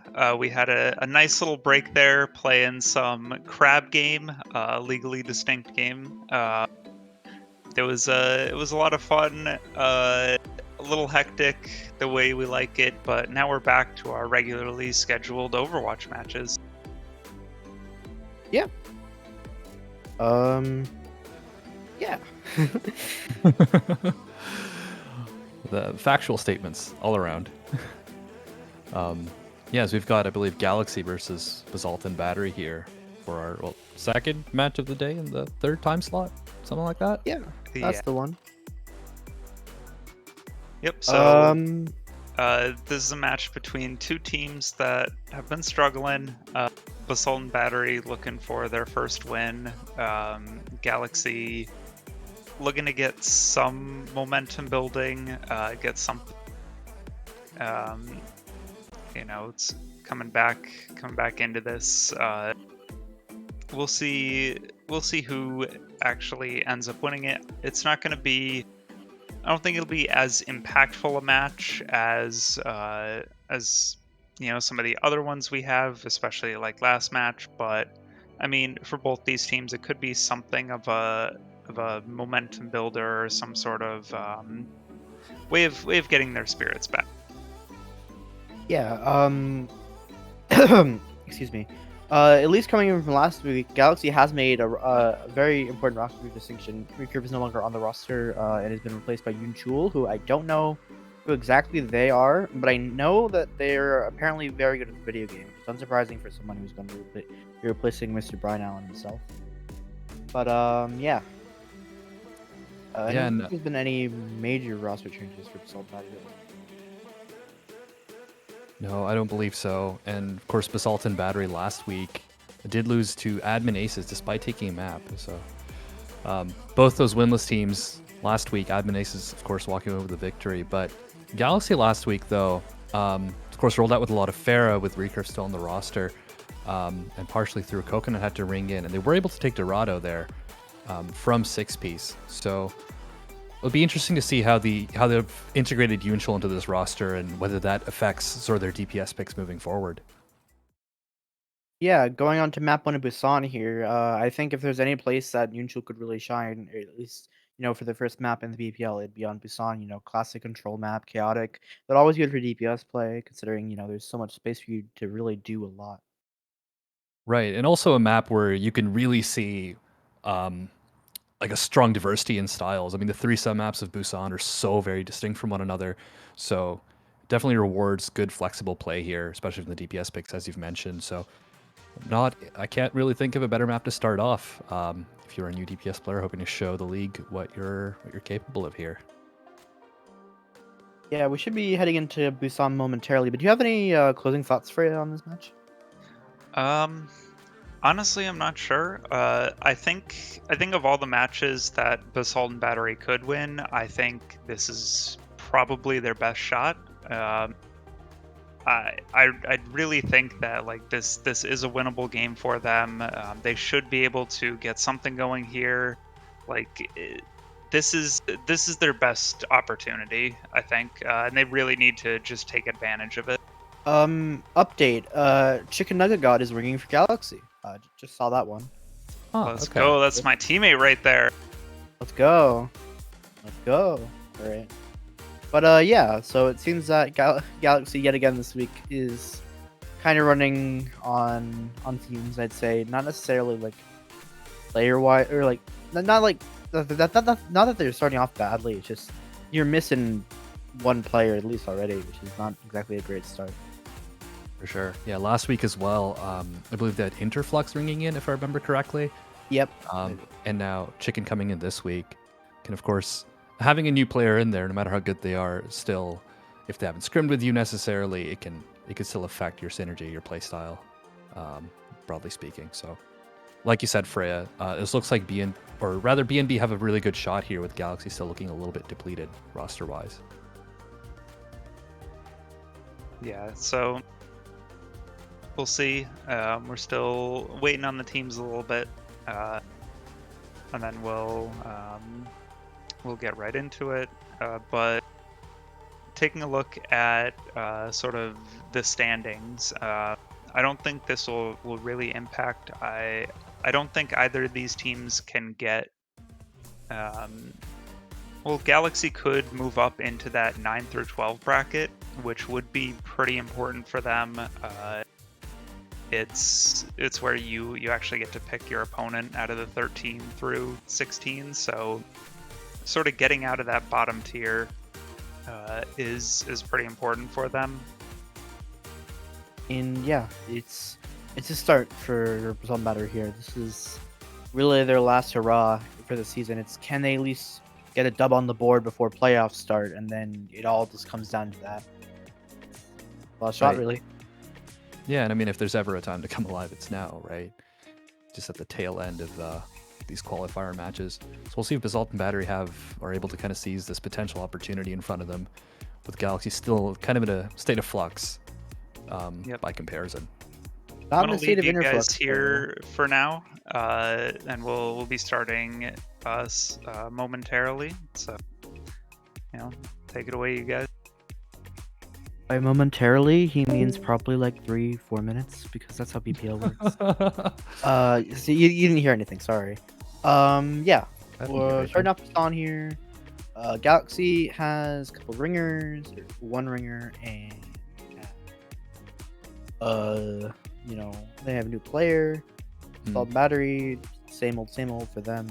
They just gotta go their first double on the board. I'm interested to see what map we start out in, of course, and there's no way of knowing that until Busan actually is loaded up. But what look we'll get first, because obviously Mecha Base, for instance, plays out way different than what's it called? The one with the drum in the middle. Oh my god. Sanctuary. Sanctuary. Yes. I always think Sanctum because of Nepal. It's been like how many years, and I still can't decipher that. But yeah, I'd be keen to see where we start off, because obviously very different playstyles at hand. I mean, it's really just to start off momentum on the map. It's can you get a round on the board early enough to where you can, like hype yourself and feel yourself just to get it started, at least like in the psychological game, of course. Could be going in momentarily, hopefully though. Right. Yeah. So I'm gonna take a quick sip of my tea as the lobby gets started up, but hopefully it'll be a good one. It's good tea. I'm pleased to report to the audience, it is good tea. Before we get into anything important here, what kind of tea is it? This is Decaf Monk's Blend, because it is 8 p.m. Eastern and we have a pause. Great start. Yes. We have some... What was that? What exactly is Monk's Blend? I'm curious. So I don't know, but it's really good. I have no idea. It's some kind of black tea, and it's decaf, and it's great. That's good. Yeah, and I definitely didn't strategically take the sip to change the topic here while we're stalling for time. Definitely didn't do that. We're not stalling at all here. We're going back to something's happening in this lobby, that's for certain. For sure. But what that something is doesn't seem to be the game starting, so looks like we're back to square one here. I still don't know what Monk's Blend is. I could Google it, but I feel like that'd ruin the mystique. I just know it tastes great. Yeah. I don't blame you. But I've never really been a tea drinker until very recently. But I'm a fan of just good old English breakfast tea. Yeah, English breakfast, Earl Grey, the classics. Just boil a kettle in the morning. Starts you off nice and well. It's great. For sure. Yeah, nice little burst of energy, much like these teams will be needing once we come out of this pause. But oh wow, I timed that really well, didn't I? That was really well timed. Wow, what the Thank fuck? you. Oh, excuse Definitely. me. Oh Well, I'm that's okay. yeah. We didn't do that. It's been 3 seasons. I've only dropped 2. It's fine. That's okay. Yeah, All right. that's one less Starting number off of on- seasons. Yes. Yeah. We're starting off on Mecha Base here. So we have Rush, of course. Yeah, and Cassidy and Doomfist locked in on the side of Galaxy here. And on the other side of Basalt and Battery, we're seeing a very different approach to this. I'm sure some of these hero picks will be switched right before the doors open. Also, because... the teams are currently switched. Oh, I got their names totally backward. Yes, that's Galaxy. That's their comp Oh my god, they're actually rolling out with this. Okay. Trust the process. So it appears that Basalt, or Galaxy rather, does not have Yunchul. So they're just doing a little bit of trolling. So yeah. There goes sleeping. Yeah, so sleeping's gone, and they're trying to get this Bastion set up with no tank support whatsoever. I don't know what's going on. I mean, you're running Winston Hog with a Bastion. Andrew does get a pick here, but I can't make heads or tails of this fight. It seems like Galaxy is doing a little bit of trolling here, but you know, I'm sure that with time things will get better for Galaxy at this point. Okay, Phoenix with a pin onto Phoenix somehow. With Riptide falling out of mech, they might have a chance here. With the Bastion set up and Andrew clicking heads, they might actually just win this first fight. Oh my! All right, It appears that they have won this fight. So, yeah, that was definitely a fight. Sleeping claims they are better, and I mean, progress don't lie. Like they've got some percent on the board now. It did look like 14% was snuck away there by BNB, but Galaxy now firmly control the point. Ult's on lock here. They've got the window, of course, but Infinity's Bastion ult, words I don't say often, also available here. Infinity gets left. Butters trying to put down the pain with the Nano Doomfist here. Actually gets a good start onto Infinity. Swifters is still kind of going crazy in the backline, picking up air track as well. The DPS of BNB are kind of going a little silly right now. Oh no! Oh, that's so mean. Brutal. It was the worst part is that they stole it. Yeah. So it's just insult to injury, just Meteor Strike on the corpse. As control swings right back in the favor of BNB here, 23% and ticking. Infinity didn't really get a chance to use that Bastion ult, and I mean, I don't know how it's going to get a ton of value here, but I hope to be proven wrong. As, yeah, Purple dead, back in spawn. Yeah, alright. With Zizzy using the Brigitte ult here, they should have a pretty clean fight win, especially with Sleeping investing in Palmer Rage. Seemingly no effect.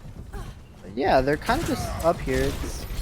I must say, Basalt Battery's comp is a little weird because they're playing very hard into Swifter's Doomfist because they don't have the Lucio to speed the Rhine around, just playing to pack Swifters on this Doomfist here. They're probably using the bomb, I believe, getting mech or something like that. And Edix is kind of just walking forwards into the entirety of Galaxy's core, and that should be another fight Yeah, I think that's a good shout there. The Ana Brig comp is a pretty interesting pick here with what's otherwise a pretty, I would say, traditional sort of rush look.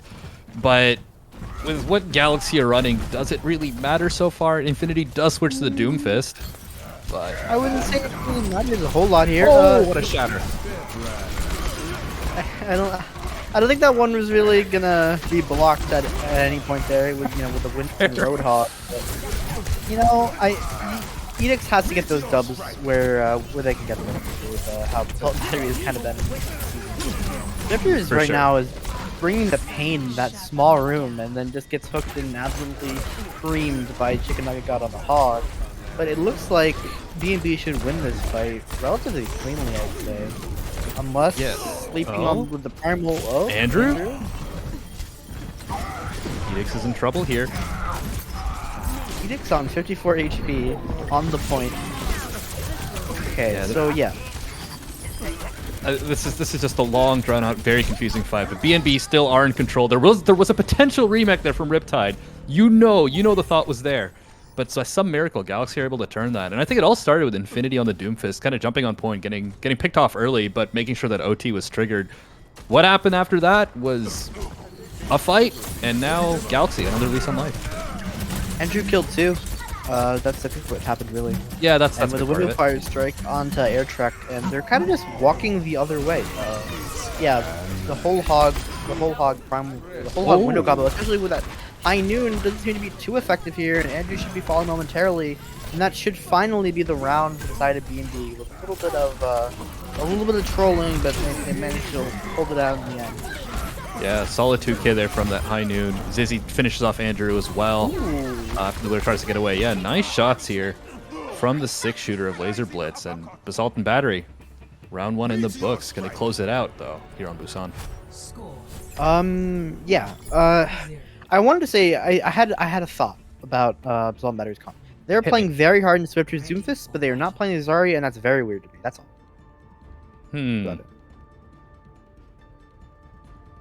Yeah. I don't know. That's a thought. Yeah, I hadn't really considered that. It's like what else does your Doomfist have in terms of support for the quote unquote Axe dives? and the Ana, but that's really about it because you can still just get nuked really fast if you don't have a bubble. Absolutely. Galaxy are playing a composition here. That's for certain. Rhine Orisa double shield. Throwback to, I guess, Owl Season 3 Week 1 when all the wacky bans were happening. Because this is not a very commonly seen double shield comp. Basalt and Battery, though, looking like a much more traditional Tracer Sombra dive here. Galaxy are at least playing some good heroes now. So, I mean, that is a dub here. But with Phoenix falling that early, that should just be a relatively open fight here to the side of Basalt and Battery as long as they continue to confirm kills. But with Infinity kind of just vibing out. Okay. Infinity dying there should lead, yeah. So it seems that Basalt and Battery has actually won this fight as a dub. Yeah. Once Phoenix was taken out, I feel Galaxy were just kind of... They just continued to posture. There was a bit of indecision there. Not opting to soft reset, not opting to commit, just kind of standing there. And of course, Laser Blitz on the Tracer able to clean up those kills.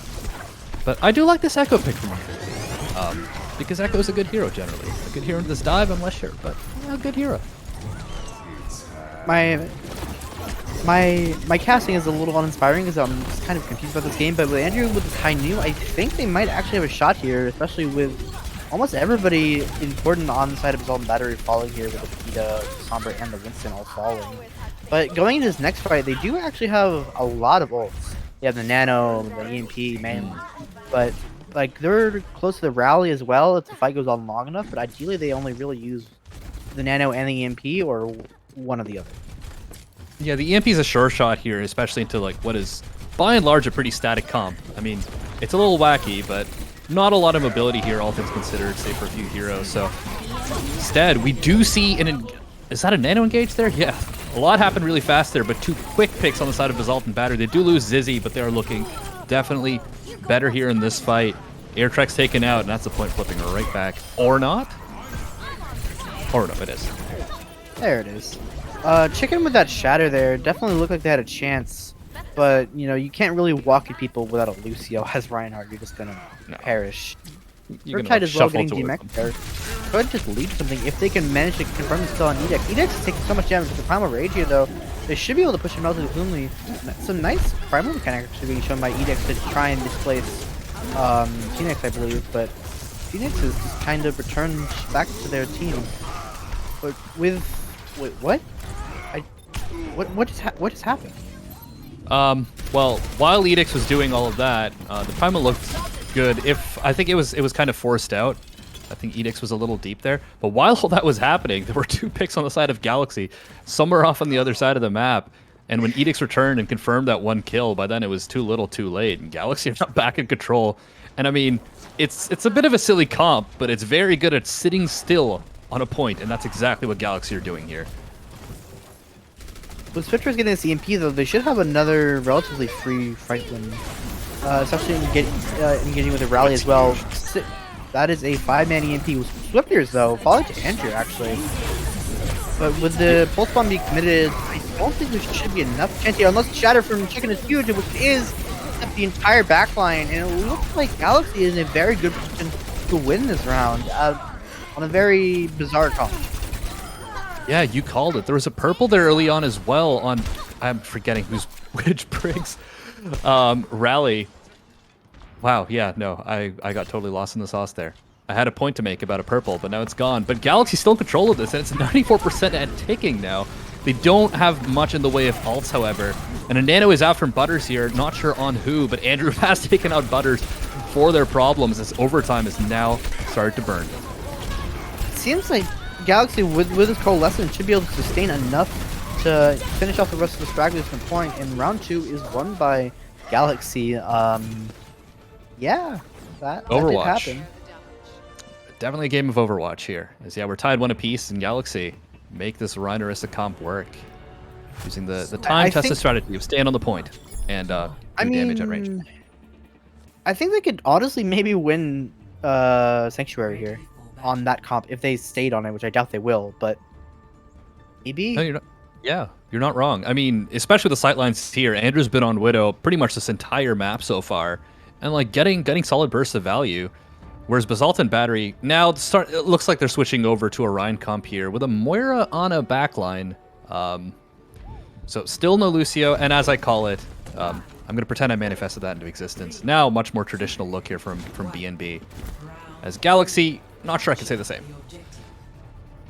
Galaxy have okay supports, I'll say. They have the Lucio Baptiste. Everything else though is just a little bit chaotic.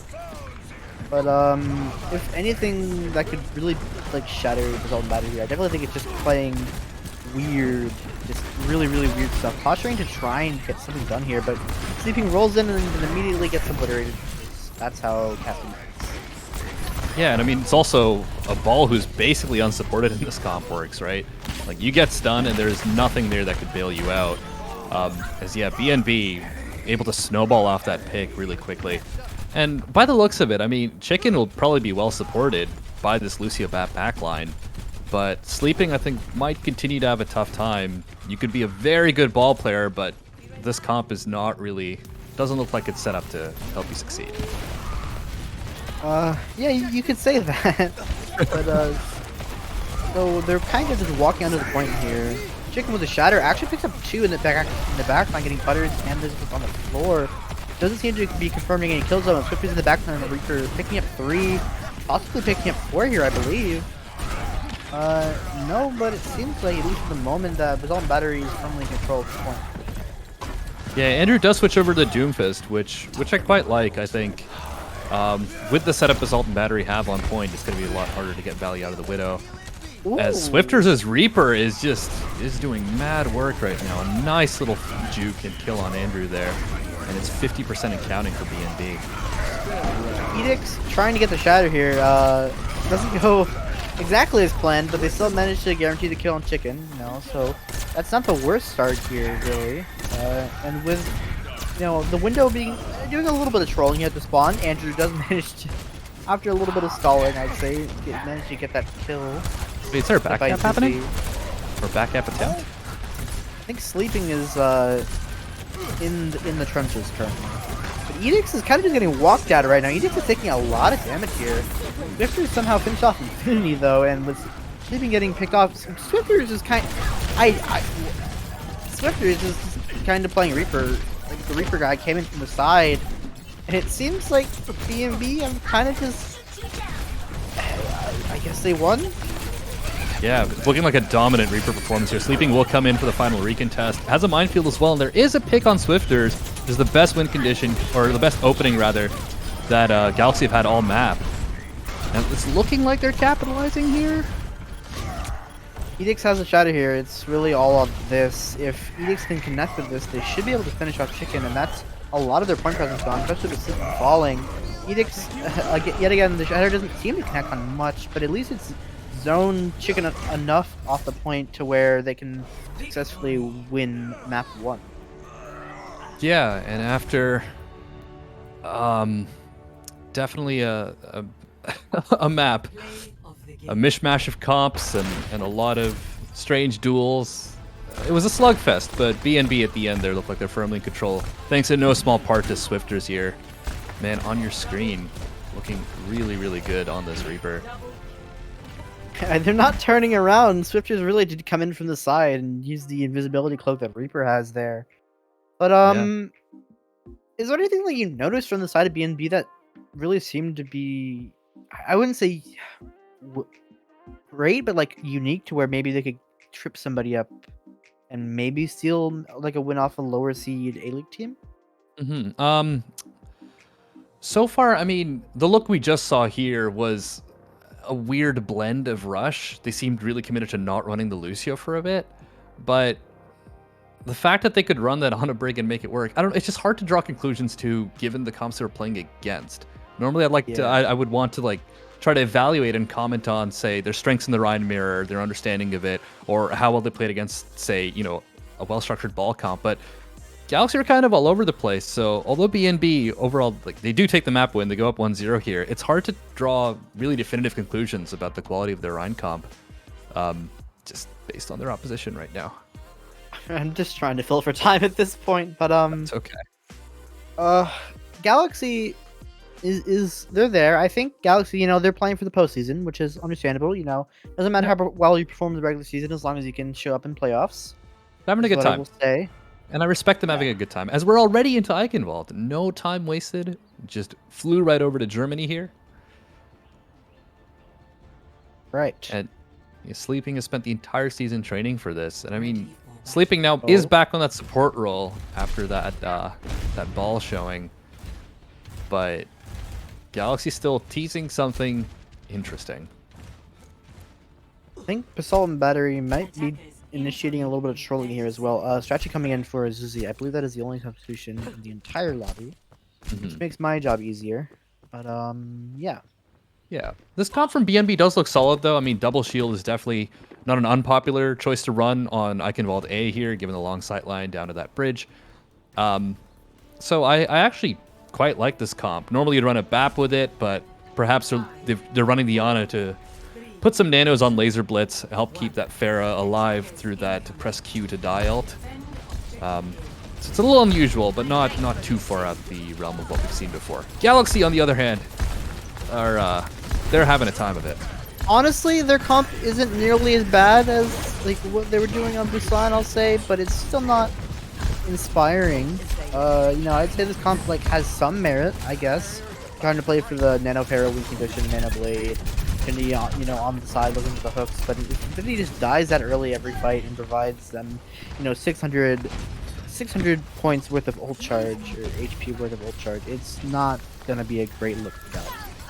Yeah, we're already kind of seeing that as Abstract is nearing this visor here, takes out the Pharah of Andrew as well. And I mean, BNB are looking firmly entrenched on this point. And it's going to be hard to break a double shield with. Oh, there's a nicely pumped Laser Blitz here, though. Chicken kind of going silly with it. Oh, Chicken! Holy! Chicken is kind of sent into the next... Laser Blitz, rather, sent into the next universe, it seems like. But with the tanks just standing strong on the point to the side of Basalt and Battery here, it should just be another fight won by Basalt and Battery. I mean, it just seems like they are... I don't even know exactly how they're winning these fights other than just being on better heroes most of the time, I'll say. I'd have to say it's mostly that, because, I mean, now Galaxy have built up to the win condition looking for, the Nano Blade. The barrage is still halfway off, and I can kind of see, especially when given they're not running a BAP. Oh no! No! Yeah, the Nano Blade here. But Abstract, oh god, just one pick is all Phoenix will get out of that. Butters did sleep the blade. I don't know entirely who woke it up, but I don't think Butters is going to be particularly happy about that one. Abstract, though, cleaning up on the point. Cleaning house here, honestly, this soldier pick is surprisingly nasty in the right hand. For sure. And in a comp like this, so much of the attention is going to be directed to the Pharah, to the threat in the skies, and that just gives Abstract so much room to do exactly what we're seeing on the kill feed there. But Laser Blitz says, hey, I played DPS for this team too, with a nice kill on Sleeping. And 1 minute 40 remains here for Galaxy to scrounge something together. I don't think the Nano Blade was it, but this headshot might be Andrew. Holy. It's rezzed up, but God, was that impressive. That was a very, very tight shot right in between a Orisa shield and a ceiling. Phoenix as well picking up Edicts here. No res, no Orisa. Barrage coming in though. Doesn't seem to get much, and the strategy took out of the air. With Laser Blitz stuff, it should be a relatively free pick here, as long as they can turn that last shot. It seems like it. And it looks like Galaxy, after a little bit of tomfoolery on the first point, has managed to cap with. I mean, 1 minute it's okay. You get like what, 2 minutes 30, something like that? Yeah, something along those lines. This is looking pretty good. Edicts will be back on the stall pick. Is somewhat body blocked by their own Sigma there, and is back, but it looks like Galaxy are firmly in control. Take out Riptide. And Edicts 2 purple looking worse for wear. They've got some numbers here, but no, it's too late. The point is capped. Edicts is hooked and summarily executed there by Infinity's Hog. As, yeah, 3 minutes on the time bank here for Galaxy. And, I mean, their ult economy is looking pretty good as well. They've got the Valkyrie for sustain here. They could potentially drop a minefield on the high ground and just claim that space before BNB can. I mean, this is somehow working out for them. Did they use any ults in that fight? I don't believe they did. That is interesting. From this side of Galaxy, I mean, Oh, Okay. Laser Blitz. Wrong place, wrong time. Laser Blitz is really trying his hardest here, but I mean, oh, the Nano Valkyrie going into the back line, getting so close to killing. It runs out right at the worst possible time. But it seems like Galaxy is still trying to push the advantage here. Both the DPS have fallen for Basalt and Battery. It looks like, at least at the moment, that a lot of space has been given inside of Galaxy to set up here, especially with these tanks. Andrew still on this Widow. Clicking heads, clicking bodies, doesn't matter as long as you can just continue to get these picks. For sure, as Infinity's looking for a cheeky hook off the side here. But Galaxy also so in control of this high ground. They really invested heavily to make sure they got it, and now Andrew is in position to get some picks off. Sleeping as well. Had to use the Valkyrie in that last fight. As Funex now duplicating the Orisa. And we've got quite the skirmish in this corner. Phoenix on his main role for a second there, but seems to get melted almost immediately as he got into it. Infinity on the backline does manage to get a pick onto Abstract as well as Phoenix does getting res, but it shouldn't really be enough for them to secure this point here. And Basalt and Battery, honestly, like, through tooth and nail, because that fight was extremely scrappy and looked very close to both sides at each point there, but they seem to have defined it, at least for the moment. Yeah, when Phoenix was pushing aggressively with that duplicate, definitely helped. My brain totally got scrambled there. It was starting to look a little dire there for Basalt and Battery, but they're able to swing it right back. And now they didn't invest too much into that as Airtrike goes for a slam at the top, doesn't walk away with much except a purple. But now high ground slowly is being reclaimed by BNB, and they've got the ults here to hold on to this for a while, as Infinity's already down to the hyperspheres. Phoenix as well, falling to Edicts in the backline, I believe. And it looks like they kind of just have a strong defense on this point. Like, I don't even think Galaxy has really approached the point in quite a while here. They've kind of just been sauntering around casually. Lazy Blitz is doing a little bit of trolling with that three peak sit emoji. Lazy Blitz though looking to actually set up this post bomb here, I believe. Waiting for communications to see maybe a full post bomb. I don't know. Okay, Abstract. Oh, Hi. Abstract with 4. That is nasty. And I think there was a Nano Valk in there as well from Sleeping. Laser Blitz joins in the fun. That's a 2 DPS with a quick team kill here. That was Valkyrie damage boost, Tac Visor, Nano, and the full hold. I believe. Yeah, that too. Oh, And yeah, at the end, Abstract playing a bit of aim lab with the mines there, as they just kind of sat there, not really helping Galaxy too much on their attack. But hey, running the Hog and Ball comp, Hog and Ball torture, I'll say it for chat.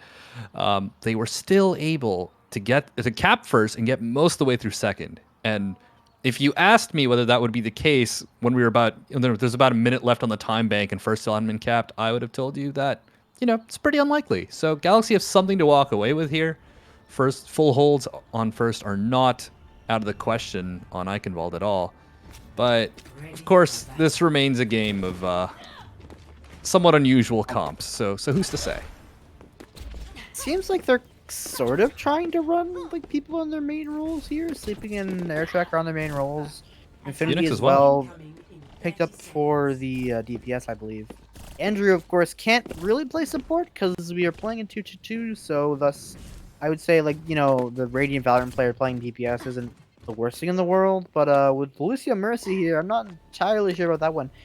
Honestly, this isn't too bad from Galaxy, I would say maybe running the Orisa here would be better than the Reinhardt, but I don't think Chicken really wants to force himself to play the funny horse when he's not even playing for his team. Right. And I don't hate the Reinhardt pick. It's still, there's a lot less optimal picks here, although, like you said, yeah, the Orisa given the sightline here makes a lot of sense. But Edix is on this ball here. So ball Sigma comp from Basalt and Battery. They've already found an opening pick on Andrew. Andrew gets caught out very early there, and Edix can now set up for the slam on the backline here. Infinity, though, does pick up Butters, traded for it in right back from Abstract, and Butters is rezzed up, as well as Infinity, so that series of events did not matter whatsoever. But, yeah, Edix is still just rolling through right now, getting some free damage, free PC. With Chicken being naded here, they might actually have a shot to walk in on this. Edix, though, not really able to do a whole lot. He's getting bullied by the entirety of Galaxy here. Yeah, there was a nasty dynamite there from Abstract, but now there's a window on the other side, so Hold That Thought is sleeping. Drops that ultimate, and Edix might be in trouble here. Does get out safely with the help of that adaptive shield, and now has the minefield locked and loaded for this next fight. If I could even call it a next fight, that was just a quick disengage here, and now BNB are right back in it, potentially. Okay, there goes the minefield from Edix. Oh, what a pin! From the top ropes, Chicken Nugget God. Oh, man. But still, BNB looks like they're winning this here. Unless... Andrew, with the pick on the Riptide, could lead something, but with almost everybody on the side of Galaxy perishing here momentarily, Strategy picking up 2 on the Mercy. Not something you see really every day here, but looks like BNB caps with a decent time bank, and they have about a minute-ish more than when when Galaxy caps. So I mean, yeah, it's a good start for you on second here. For sure, but Galaxy didn't invest too heavily into that. They've still got a ton for this next fight, and I believe enough of them got out alive that they're pretty much entrenched on this castle, which means BNB might have to invest a bit to make sure this high ground is taken from them, as Edix is already in looking for those picks, looking for those openings. Edix having another minefield here, just taking the 1v1 to Andrew on the castle, getting so dangerously close to winning that one. Andrew leaves just in time. Edix, though, putting a lot of pressure on the tanks of Galaxy, and Infinity falling as well. I don't think there's really a chance for them to hold this here, even with the res. Chicken being down is almost all your point presence and all. Yeah, and the dragon from Andrew doesn't amount to much by the looks of it, as now BNB winning this longer fight. Unless, actually no, there's a little more on in Galaxy's tank than I thought. I thought there were more picks from BNB there. Edix does take out Infinity though, which is quite big. The Flux is out as well. It's 2 for Edix. And Riptide joins in the tank duo devastation here. Is taken out for his troubles, though, by Andrew. Andrew picks up 2 there, both the tanks falling to the side of BNB. Andrew picking up Abstract as well. Andrew might single-handedly win this fight for Galaxy, especially with Phoenix getting back in the mech. There's somehow somebody on point 24/7 for the side of Galaxy here, despite the fact that both these tanks have been dying off of cooldown, I will say, for the better part of 2 minutes, or around that. Great heals keep Edix alive there. It was 100 HP in a dream, which seems like a lot, but not for a large target, like a Wrecking Ball. Now Strachey gets the Glock out. The Valve's ready. Chicken's in trouble. The kill is confirmed. Andrew is still on a tear, though. They have to deal with this Hanzo. You can't let Andrew just sit on the high ground, killing everybody with Hanzo. This is just not legal. Like, Andrew has been sitting up there with a Mercifog for maybe a minute now, and just picked up like 4 or 5 kills at least. And now they've barely pushed the cart. Like, it was in the gate. It's still like barely ahead of the gate at this point. Yeah, another minute's been burned in. I mean, Chicken's job here is just to stand on cart so it doesn't get far enough, and Andrew still has that sightline. Abstract does take out Chicken, but again, it's Andrew and the Hanzo sticking these logs into the heads of his opponents here. Laser Blitz is trying to find an opening, and Strachey has rezzed Abstract, though. But how are they going to deal with this Hanzo? Andrew is just sitting in castle right now getting free picks. Finally, it seems like they've broken this chokehold from the Hanzo of Andrew. Not able to pick up much more than this, but they're still trying here. Edix drops the minefield essentially in castle. Andrew on the high ground with a window. It manages to pick up Abstract yet again. Andrew on this Hanzo. Good roll through from Edix, so it might have actually gotten Infinity off. Entirely sure. It doesn't seem like it. With Chicken falling, there's still like 0 point reference for the side of Galaxy right now. It's essentially, you know, the 3 amigos sitting in castle watching the point slowly tick up. Yeah, because Riptide, it has, like you said, has been on the point this entire time. There's a Flux out as well, and that is 4 for the Sigma. Andrew, finally, the reign of terror of this Hanzo is done. Chicken has a late shatter here, but it won't amount to much. Riptide should have blocked that shatter, proving wrong, but it seems like the Golden Battery here has finally picked up the first time bad patch of Melody. Even if it was a little bit of trolling, you know, it always feels good to get a dub on the board. A win is a win. A win is a win, that is true. Yeah, you take those as Basalt and Battery finally able to break through. A really nice Flux there from Riptide, and also Edix on the ball, playing out of their mind to make sure that high ground was contested at the end there. is BNB. Like you said, 2-0 rack up the first win, but man, did the Andrew, man on your screen here, made it very, very difficult for them. And if with that, officially there is no winless teams in this season of the Bad Patch Mar League. But you know what? That's a nice thought to think about. Nobody's so bad that they can't even pick up a win against the worst teams, especially in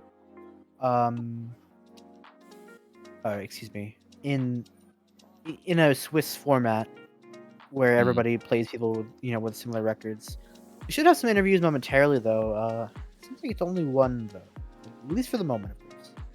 Yeah, it's always nice to see. I mean, there'll always be some particularly strong teams and some teams that are struggling more, but whenever any league starts to approach parity just a little bit more, it's always nice to see. And Basalt and Battery, it was a bit of, there's some silliness on the side of Galaxy in terms of their hero picks and how they were playing it, but they made BNB work for it, especially at the end there. And BNB still delivered, so can't fault them for that. And a win is a win, like I said earlier.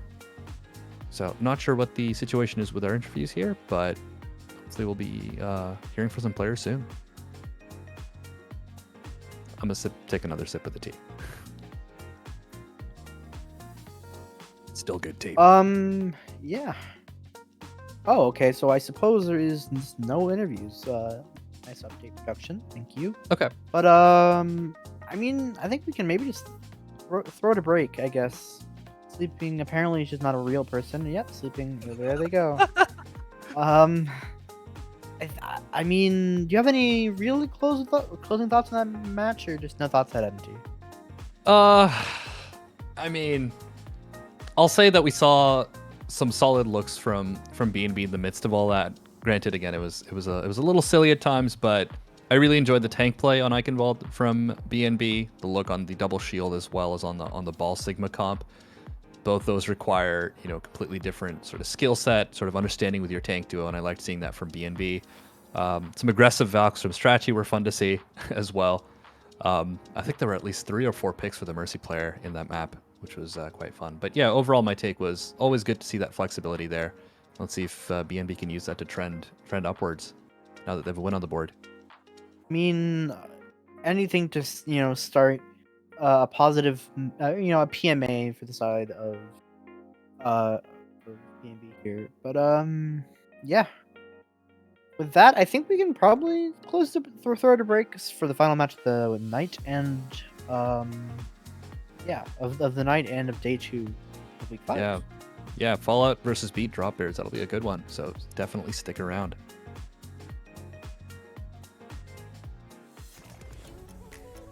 BPL Season 3 is brought to you by ExpressVPN. Get a discounted rate on the world's largest premium VPN service with a 30-day money-back guarantee.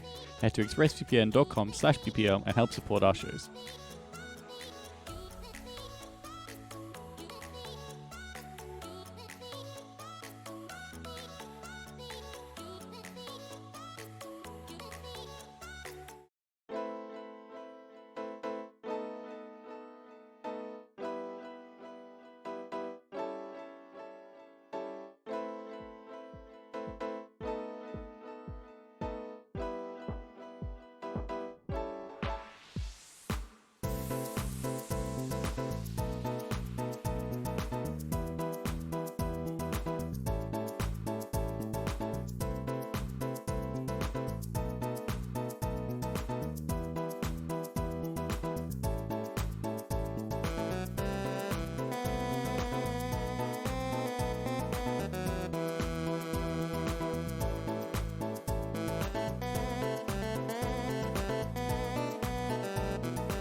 Welcome back to the Bad Match Mar League. This is the last match of day 2. I'm back at it here with me and Blank.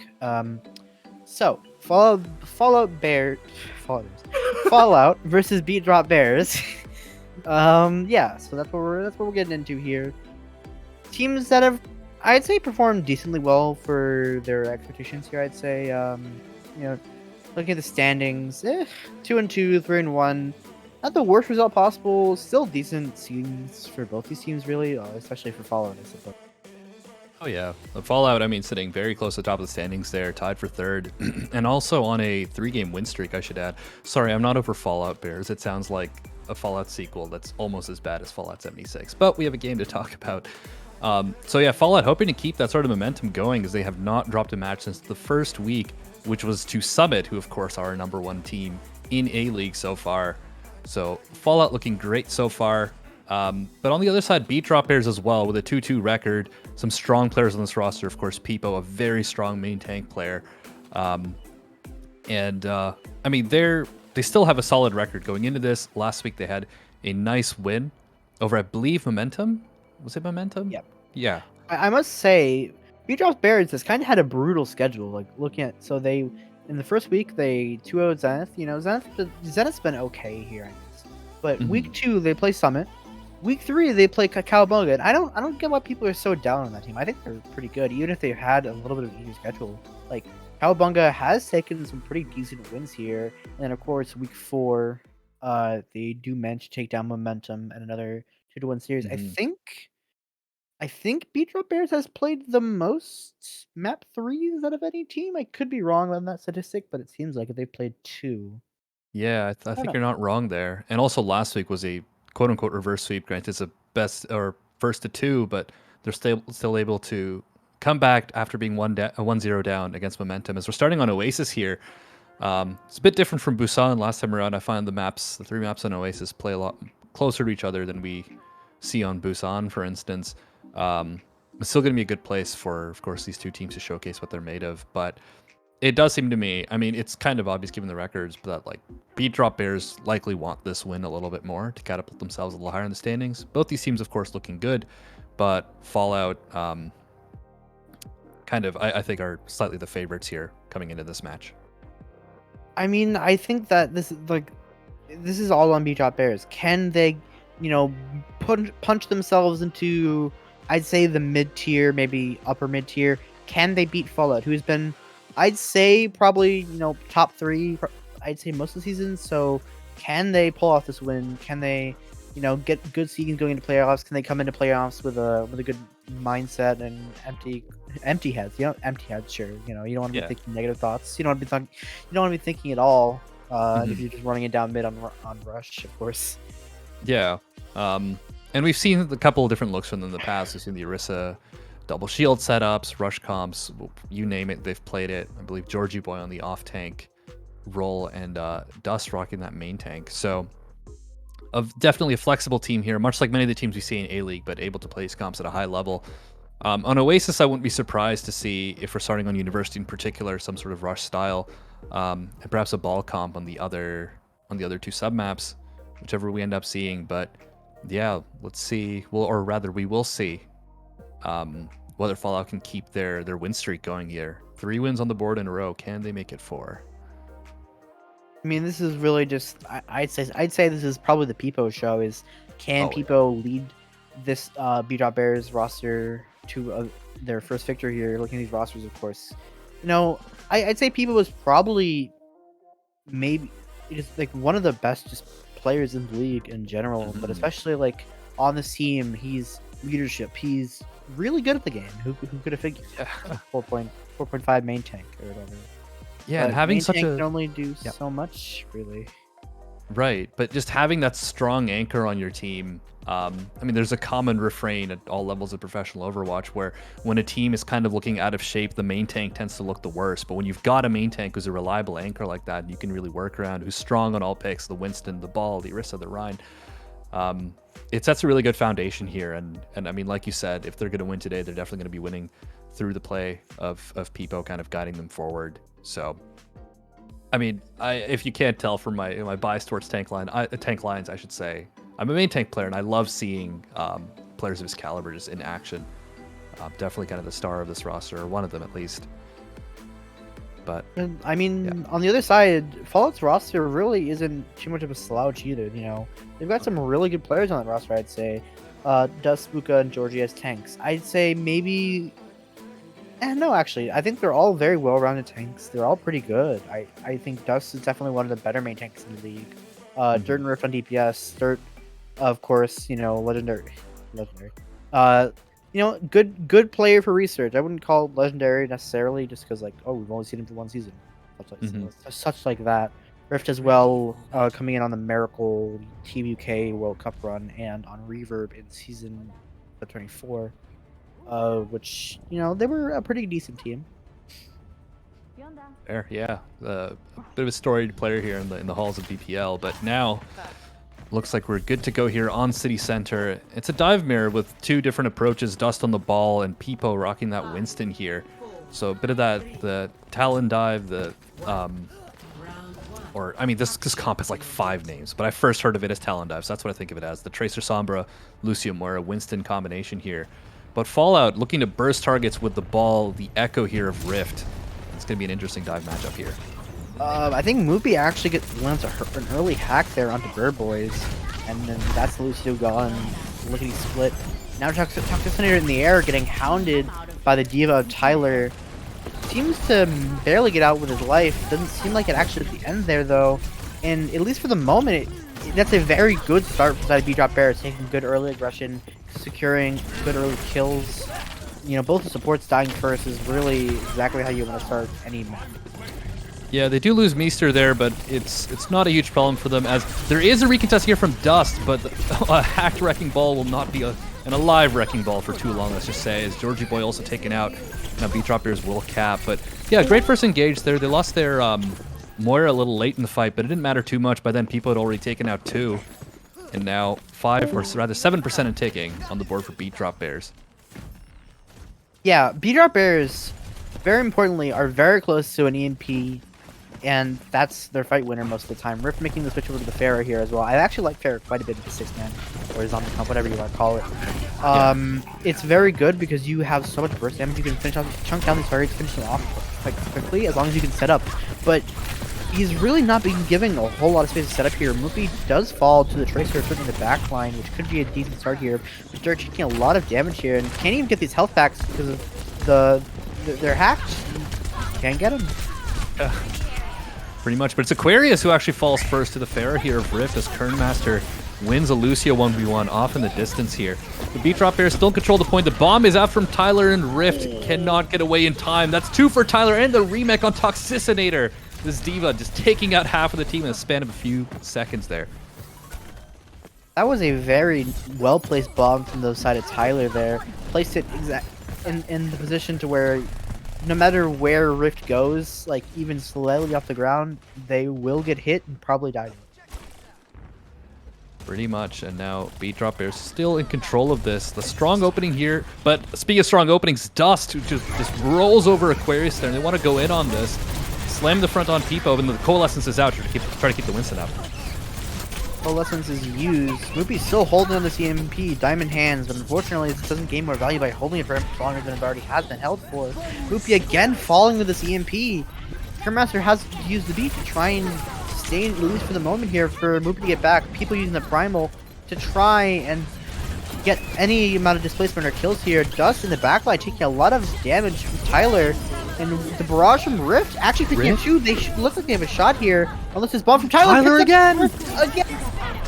Tyler has been on point with these bombs. Moopy uses the EMP, and that really should be the end of Fallout's map here, unless some heroics from Birdboys' beat happens here. With Georgie Boy falling out of mech, I don't think that's really going to happen. Aquarius using the pulse bomb 6 onto Birdboys.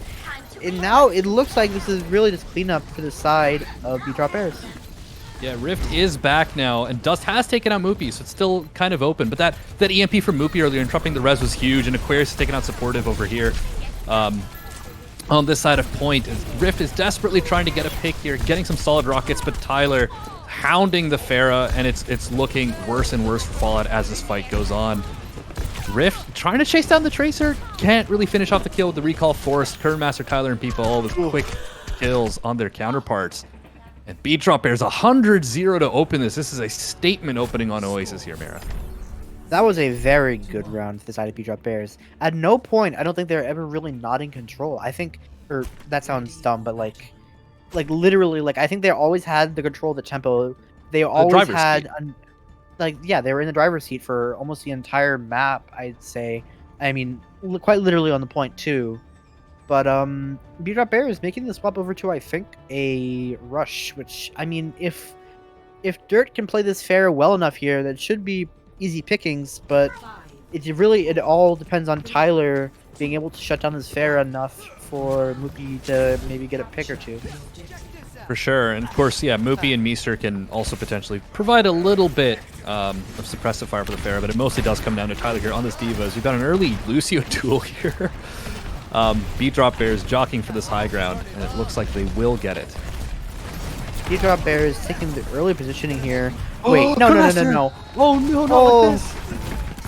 Kernmaster just gets absolutely shoved off the map by Dust and Birdboys comboing with their boots there, and that is a very solidly won first fight for the side of Fallout. Honestly, I'd say Dirt picking up 2 there, getting close to the barrage.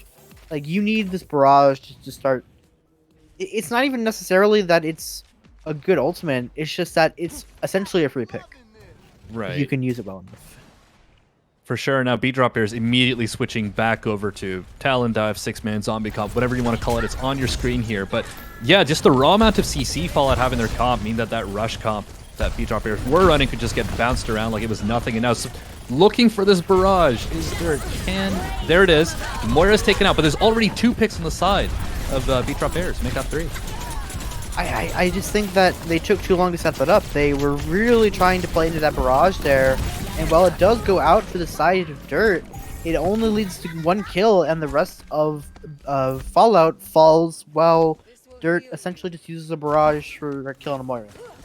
Yeah, and Tyler is just going just taking this fair to town here, and now Dirt is swapped off to the Reaper here. Not too happy with I should say how this tank line has been suppressing the value the fair could potentially get. So now Beat Drop Bears, what's the percentage on the board? They've got the pulse bomb, and Rift is looking for exactly that here on the high ground as there's a dive. What will it turn up? Fade being used early there by Meester, getting harassed by Bird Boys and by Drift. Both sides are losing their Moira though, but the tank line are still trading right now. No support's up for B-Drop Bears, but it looks like they've won this fight with only a Primal Rage. Impressive. Pretty much. Lots of back and forth picks there. The Pulse Bomb does not find a target there from Rift, unfortunately. And yeah, at the tail end of that, it's B-Drop Bears with the cleanup, and they've got the EMP locked and loaded as well for this next fight, along with their support ults coming online pretty soon here. Georgie Boy will have the bomb for this next fight. It might be hard to get much value given just the mobility of B-Drop Bears' comp, but the bomb is out for Moopy. Or not the bomb, goodness, the EMP. And Bird Boy's off the map. Oh no, What happened there? That might just be map. That's only EMP and Cole using that fight, which means that they still have a very solid ult economy here, having the Pulse Bomb, the Self-Destruct, and the Beat here. But if Fallout can win just one fight, they're going to force Aquarius, like, in the mirror, the Reaper is just better than the Tracer. If they can make this fight last long enough to where Dirt can get more value here, they might have a shot. With how aggressively they're playing, oh, that's sick. Okay, they do trigger overtime as there's a nice eat there. Thought it was gonna be. But it seems that Aquarius is just shutting down all of Fallout right now. Maybe not though. Just coming back with the Primal Rage as well as Rift and Georgie Boy here. Now this is the position they would want to be in. Tyler's making it difficult for them. Is demeched though, trying to get the pick off, but as just as in the Baby Diva form, but not be able to do that. People on the outside looking in, and finally Fallout flip it. And it was so unfortunate there for Fallout with Bird Boys going down with 99% of the beat accrued. But now it does mean the Fallout will have the beat for the next fight. As B-Drop Bears, they have that in the Primal, but not much else in their ult bank here. And crucially, Rift has this EMP, which could essentially be a free fight if Rift is able to get a solid win off. Is detected for a moment there, though. Are they going to scout the Sombra? They seem to have, but this is all on Kernmaster here. Can Kernmaster read the EMP, not get hit by it, and beat the team to where they don't all perish to it? With Dust falling that early to a hack from Moopy, though, it's not a great start inside of Fallout here. Dirt gonna force on their the outside hand. looking in. Oh, no! Oh, just wait. Barely he moves back onto the side and Peepa falls off the map. And now with the beat from Kernmaster, they still might have a shot here, but it's going to be a close fight no matter what. Moopy getting damaged close to that EMP. If Moopy gets that EMP, they might just win this map by virtue of them not having any abilities, but they're all falling so low. I don't think they're going to last long enough. Moopy dies, EMP, Bird Boy picks up 2 and Fallout barely scrapes it out in the end, unless people can do something insane on the Winston here, and without a Primal Rage, I don't think that's going to happen. Tyler, last person on the point, getting close to the bomb. Meester as well has the Cola that's being used momentarily, can't even get on the point. In Fallout, from the schmoves of Toxicinator, have somehow managed to win that round. Just ridiculous fancy footwork, parkour, whatever you want to call it, from the Moira. Even Peepo in disbelief. How are you not off the map? Says Peepo in chat. It kind of looked like that, you know, that classic Miro play where Miro just goes for a Far Mercy off the side of Ilios, but this time the support is able to actually get back on solid ground there. Still staying alive in the fight. Had just used the Coalescence, the Fade was back up, able to get right back in it, get to healing their team. And Fallout bring it back from the brink. Also, Moopy's EMP getting interrupted there from Bird Boys with the pickoff. Great stuff. And now we're at University. We've got a Rush Mirror on our hands, as is custom for this map.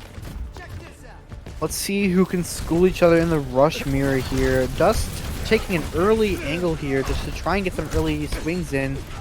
Dirt on the Zufus, crucially, by the way, very different from the May, so it's all going to be on Dirt being able to get enough value here, but getting pinned that early from Peepo on the Reinhardt.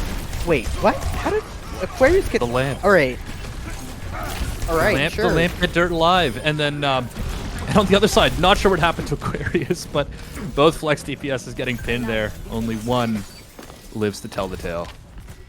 But back on that thought, B-Drop Bears comp is slower, but I mean, it really all depends on how fast Fallout plays here. Can they get a big enough May wall to guarantee a kill?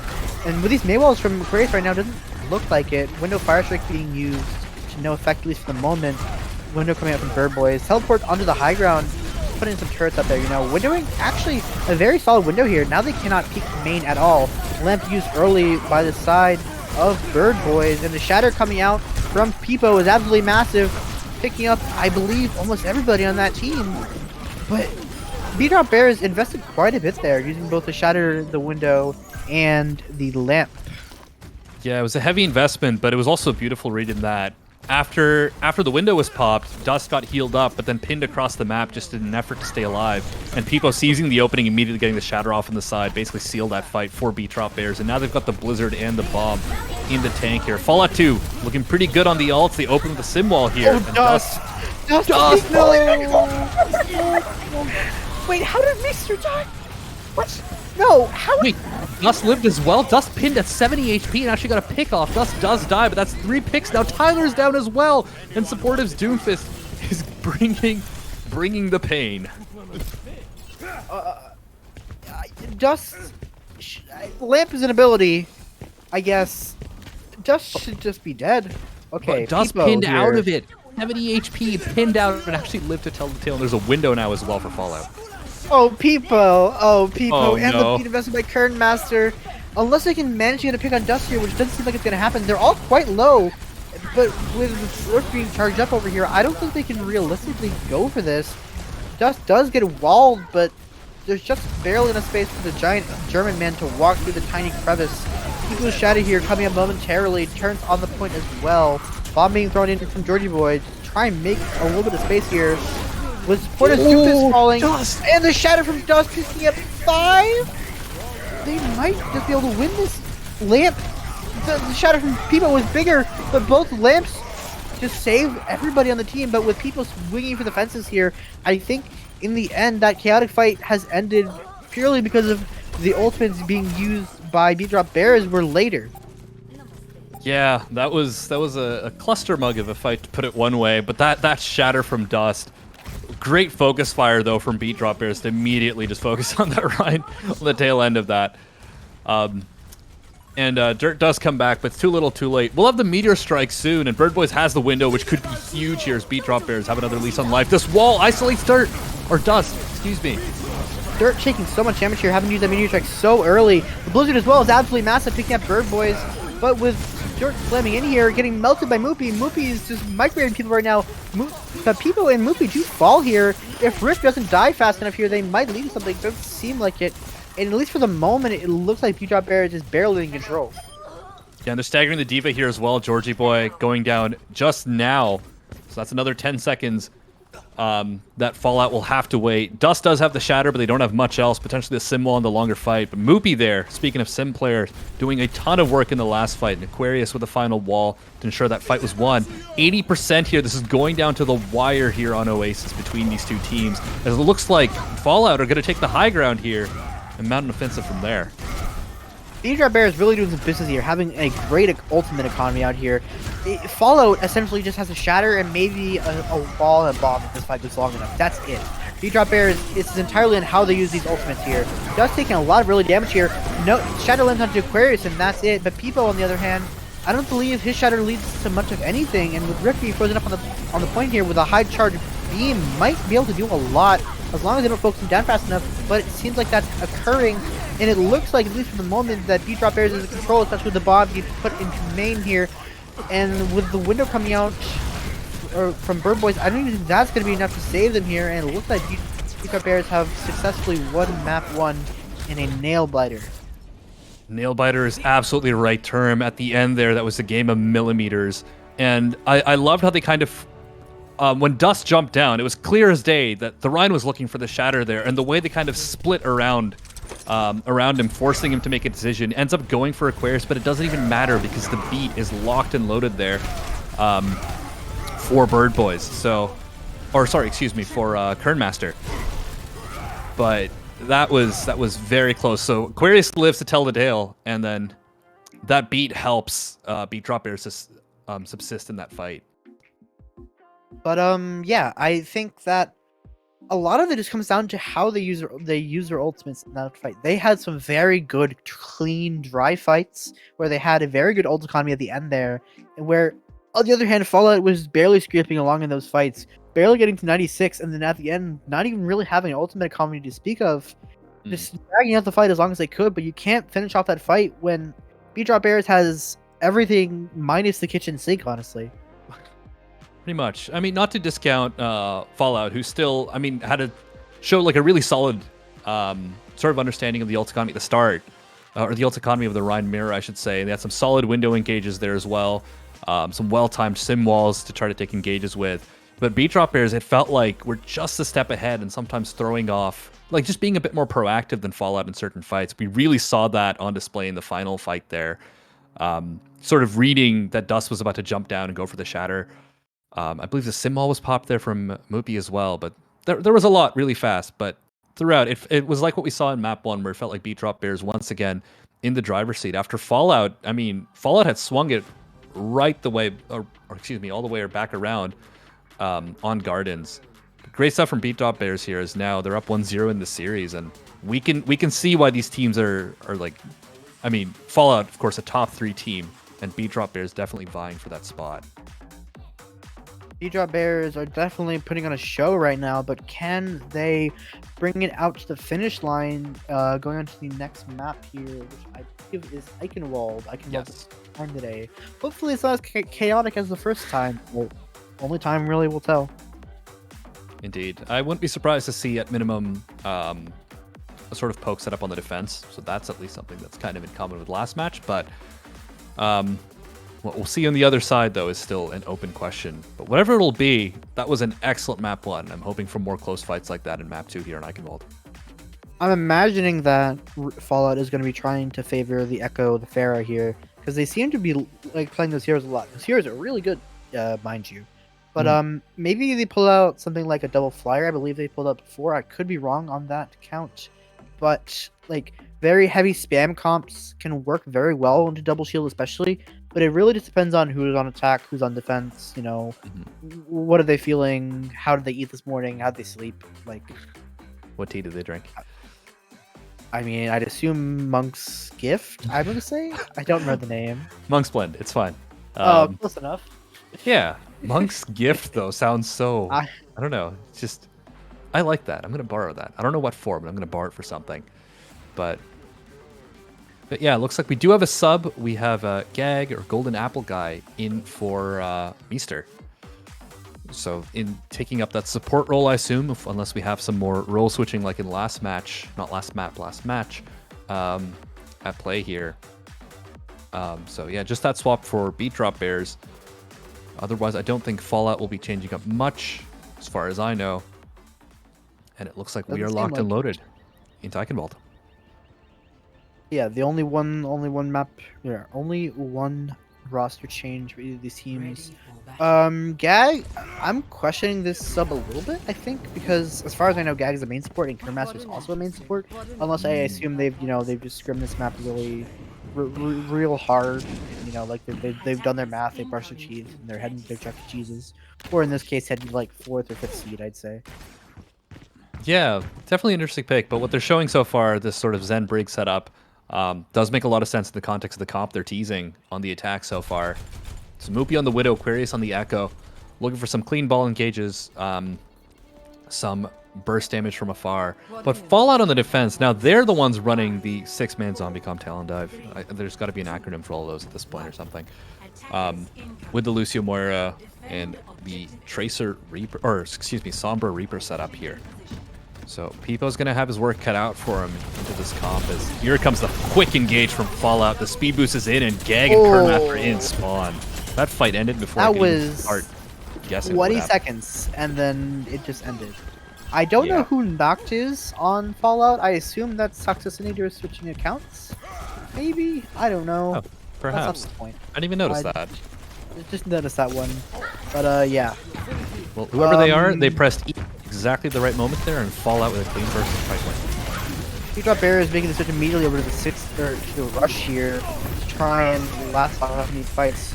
Dust and Luffy are great for each other, but that really does favor the side of Bead Bears here, unless Gag also falls, in which case you are really not going to do a whole lot here, and that should be another one fight for the side of Fallout momentarily. Stragglers, mainly just the tanks. Yeah, so here the Beat Drop Bear is going for a bit of a soft reset. The wall as well for a bit of insurance because you're not gonna sustain this fight with just Lucio heals.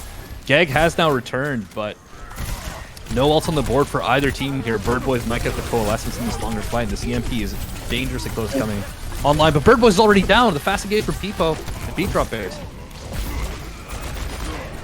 Beat Drop Bears kind of just walked in there and just down smashed Bird Boys, I must say. That was very immediate. Also, I'm getting an update that Noct is Money, but I'd rather just say Noct because that sounds cool. Yeah. I don't know. It's German for night, if I remember right. So. Yeah, I think you're right. I took German for 2 years. I remember none of it. I only know that from Call of Duty Zombies, and I'm not going to pretend otherwise. That makes sense, yeah. Beat Drop Bears, though, winning a very good dry fight there, having 6 ults in the bank here. Not to say Fallout also doesn't have 6 ults right now, because they most certainly do. Kernmaster is just going to be trying to get this beat off in response to Rift's EMP here, but it really just depends on how well they position it. And there they go, they descend on from the heavy, and Kernmaster's beat does seem to save them, and that should be really not a lot of value for it. With Moopy in the backline getting dangerously low, but Rift falling in return.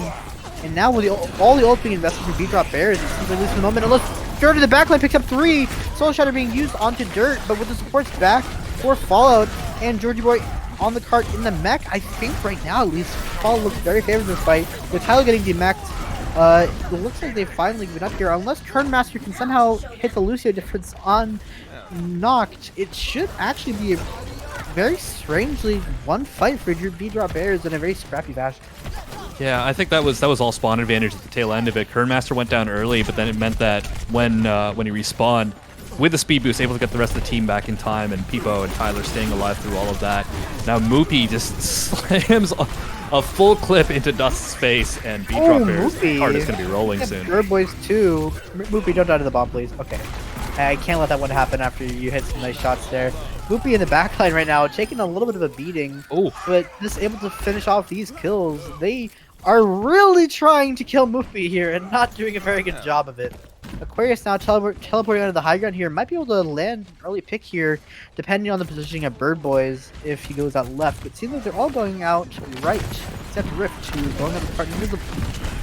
Yeah, Aquarius also spots the boosters from up top. Oh, Dust is already down! Oh, Moopy, no! Everybody's falling off the bridge here, but with Dust falling there, that's a lot of their point content's gone. Beat being used by Noct to try and sustain here, but that's just another fight won for the side of Beat Drop Bears. And Beat Drop Bears are currently kind of steamrolling through Eichenwald with a blazing fast 4-minute time bank going to third. Yeah, they've really found their groove with this rush comp, and now they're forcing swaps out of Fallout as well. Even with Moopy's High Noon being booped off the bridge by Noct, it does not matter in the end. Setting a great time bank here. Our Beat Drop Bears can keep up the space, and Peepo's got the Shatter locked and loaded.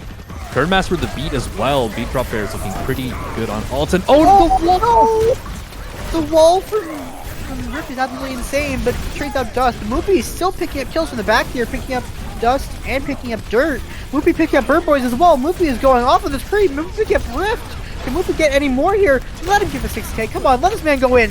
Let him go. Oh, you stole the net kill. That's just rude. Okay, Moopy gets 5. Good. Good enough, yeah. Just putting on an absolute clinic on the Cowboy here. Almost has another High Noon as well, and Aquarius too has the... Wait, Moopy? Are you kidding me? Moopy is just playing right click right now. Moopy with the High Noon on the high ground. Oh, Georgie, no! Oh, barely gets clipped there, but with people in the cart swinging to the fences. That should be a very good timing for the side of Beat Drop Bears going into third. Eichenwald, even with the pick onto Kernmaster here, it's just stalled. And that is a very good time bank for the side of Beat Drop Bears. Yeah, there was a statement round 3 at the end of Oasis there, and this is a statement opening on Eichenwald. The kicker is Fallout 6 man looked super polished. Like, we saw how clean those first few fights were, but not only did they struggle to kind of keep the rush in check, and of course Moopy's Cassidy kind of going absolutely ham, but the late swap to rush just completely reset their ult economy there. And at that point, when you're already kind of, backs against the wall, Beat Drop Bears are being the more aggressive team, and they just have vastly more ults than you do in those fights. It's a lot harder to regain ground, so Beat Drop Bears, smelling blood in the water, able to finish that off over there, or over on the third point. But Fallout, yeah, I was about to say, I think they might roll out with a 6-man again, because this time with the ball, of course, because it looked really, really good in the opening there. It looks like that was the plan they had for Eichenwald. They were kind of forced off it, but on the attack, I wouldn't count them out just yet. I mean, pulling out a Fairy here is definitely a different look from anything else that they've really been running this entire match here. It depends on how fast they can play this comp into the comp from Beaver Drop Bears that really just wants to slow the game down. You have all these tanky heroes. There's nobody on this team other than Baptiste, other than Baptiste and Brigida, who have less than 200 HP, which is stupid. It's a little silly. It's the Atlanta Rain Classic. Just sit on point with super bunkery characters, and of course the 7th man in the Torb turret, and go to town. As Fallout now, they might have a tough time finding an opening here into such a stationary comp, and this Lucio Mercy is an interesting backline here. I'm not super sure how this is going to play out for them. I assume they were anticipating a faster comp inside Beat Drop Bears here. I would hope Monty would make a switch from Zen here, or maybe Ana or Baptiste even. Just something to provide more value here. Birdboy's making the switch over to the Ana. You know, I'd say that's okay. Yeah, there we go. This makes a bit more sense. There you go. Yeah. I assume they run the Lucio Mercy just so they can't really countered by ball comps, but it's not really worth it when they're not going to be walking forward 90% of the time. Yeah, but now Beat Drop Bears, of course, yielding space. They want to play mostly from the point here, and Fallout are slowly taking this very methodically, which I like to see. Now, though, the turret's down. They have a mild opening once again. The sorry, what am I saying? The lamp is out as well, and now Aquarius is down. This is the opening Fallout we're looking for. Dust does fall in return there, though, so they don't have a whole lot of ways to really open this fight beyond that, and Peepo creeping ever so slightly closer to that supercharger here. Could be the fight charger here, or the window from Gag coming out leads to a DMAC onto Georgie Boy. Anti-nade from Monty, though, from Birdboys rather, is absolutely massive, picking up 3. Doesn't seem to lead to any kills, at least for the moment, and with Georgie Boy dying that late there, that's just another 10-15 seconds that you're going to have here. Unless this pulse convert is huge, does pick up Moopy, so that could provide a start here as long as Georgie Boy can get back in a timely manner. And with the Nano Farah going on, this is really the go button, and the Nano Farah picks up 2, possibly picks up 3 here for the side of Dirt Gaming. Dirt Gaming picking up really every kill that they could have wanted there, and now Fallout has a very good start onto second point. Yeah, it was very gutsy there, but at that point, Tyler, between a rock and a hard place, Moopy though, and Peepo, oh, that's brutal. Oh, Peepo. Okay, I think Peepo is not having a great time here. Peepo does actually have the supercharger though, so I'd imagine that Peepo is only going to stay on this risk for a little bit longer. Great boot from Dust to knock Moopy off the high ground and just lead to another guaranteed kill and a stagger for the side of Beat Drop Bears. They had to wait even longer now for another solid re-engagement here. But with Dust on the mines, they're Dust having the mines, setting up on the high ground here, waiting for that boop to go in. Aquarius getting picked as well by Rift. Slam coming in here from the side of Dust, getting CC, but manages to live really just off of gumption, I'd say. That was very impressive. But with Moopy picking up both of the Farah and the Mercy off the high noon, I don't think you can win this fight for the side of Beat Drop Bears, or for the side of Fallout rather. And with the pump being invested, leading to no kills, fortunately because of the lamp, should be it here. A late kill onto Gag though from the mines could lead to something if they can get back fast enough, but that doesn't seem like it'll be the case. Knocked as well, getting stuck over the wall there, I think. Yeah, okay, they can finally breathe a sigh of relief that they've stopped the relentless assault in these moments. And Peepo is still held on to this bonga here. There is a bomb out from Georgie Boy though to it. And are you what? Oh, Peepo. Oh no, down. And Supercharge was used as well. And the bongo. Okay, Peepo is free at least, hopefully. Peepo is free. Peepo is free. He's off of that hero. He's on to the Winston. He's on his home territory here. Gag hopefully making the switch over to the Moira as well. That window is just completely useless this composition. And there they go. 6-man versus Farah Wacky Wild They could play the two-man stuff here from the side of Fallout. Nanofera coming out early. Oh, picking up Gag so early. Hack, though, does lead to a kill onto Dirt, but Dirt's still getting the last laugh, getting the mech of Tyler.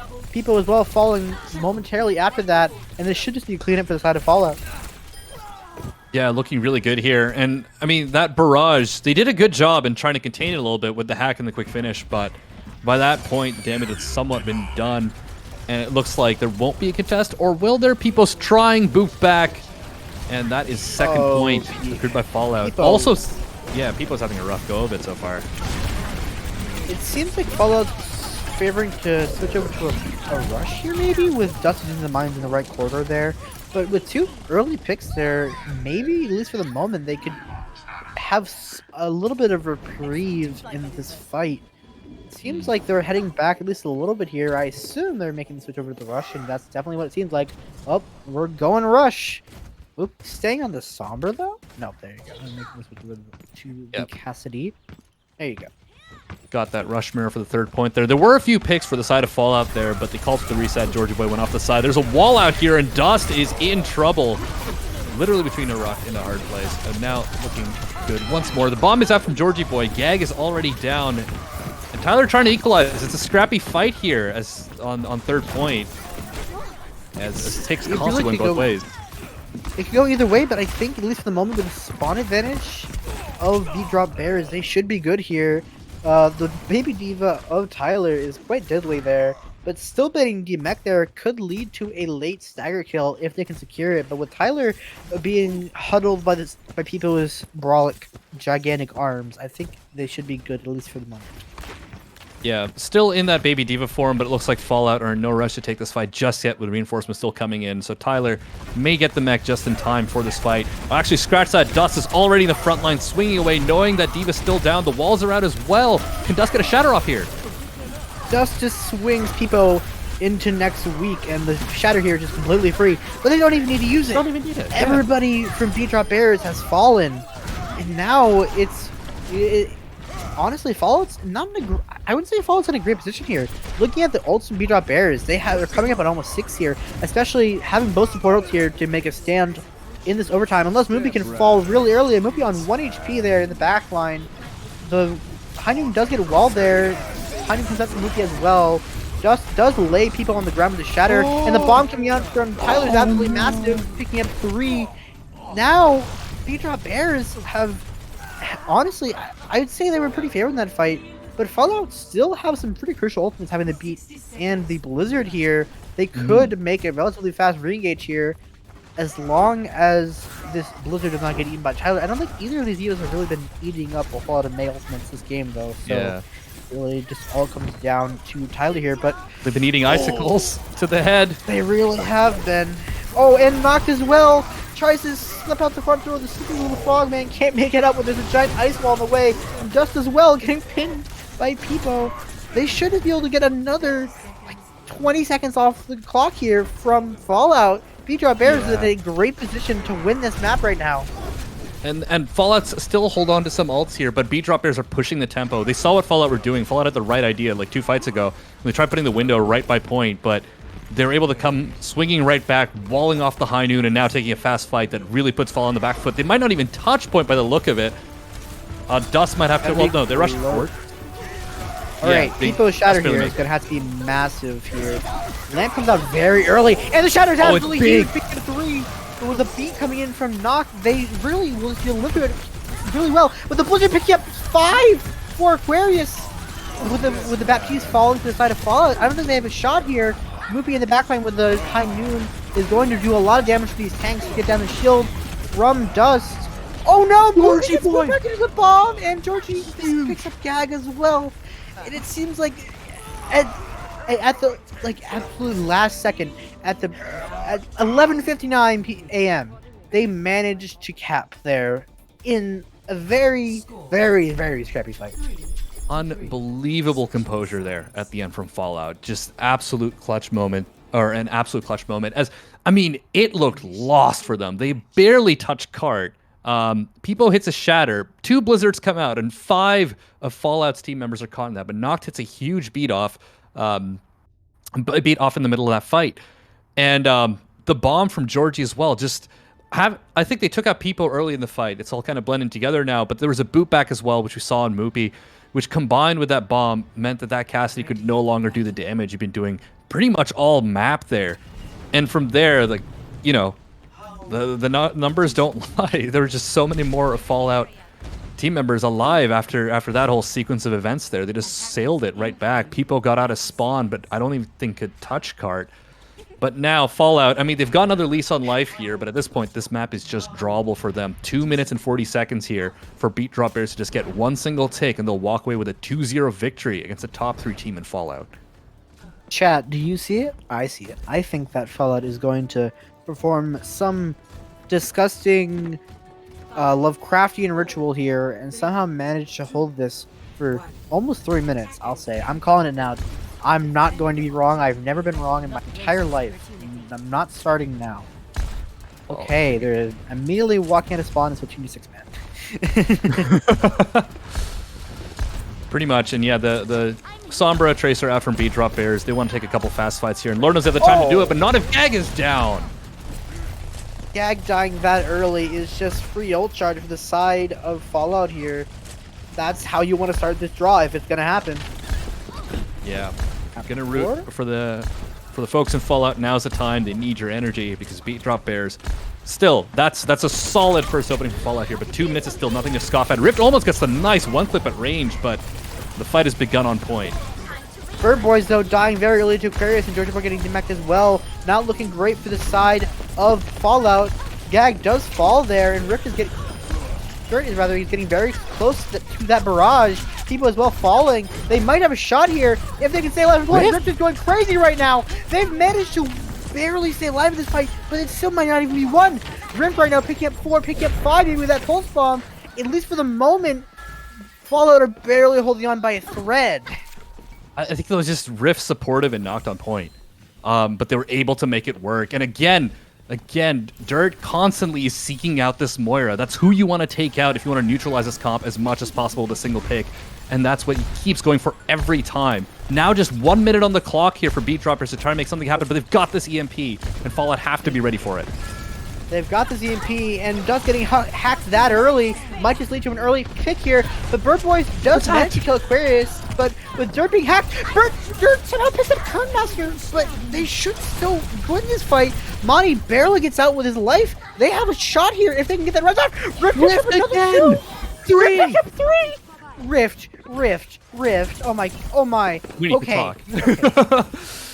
Okay. 30 seconds. 30 seconds for Fallout to barely get a draw here, and they have a very good ult economy here. But not to say that Beat Drop Bears don't, have 5 ults. If they can get a good enough early barrage here with Rift. This bomb is eaten. Ooh, that barrage is actually doing so much damage there to zone them off.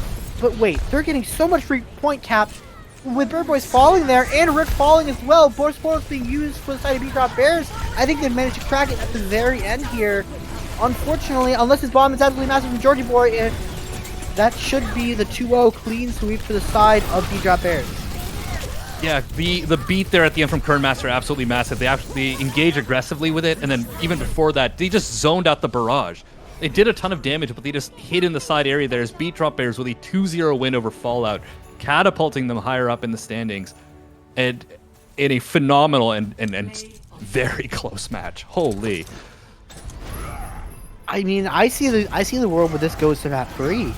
That was so close. This was a very, very close match.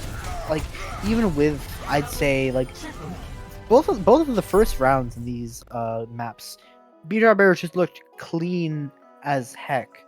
But as soon as, like, Fallout just, you give them an inch and they'll take a mile. They capped all the way to third. Even in OT, they held for almost the entire overtime round there as well.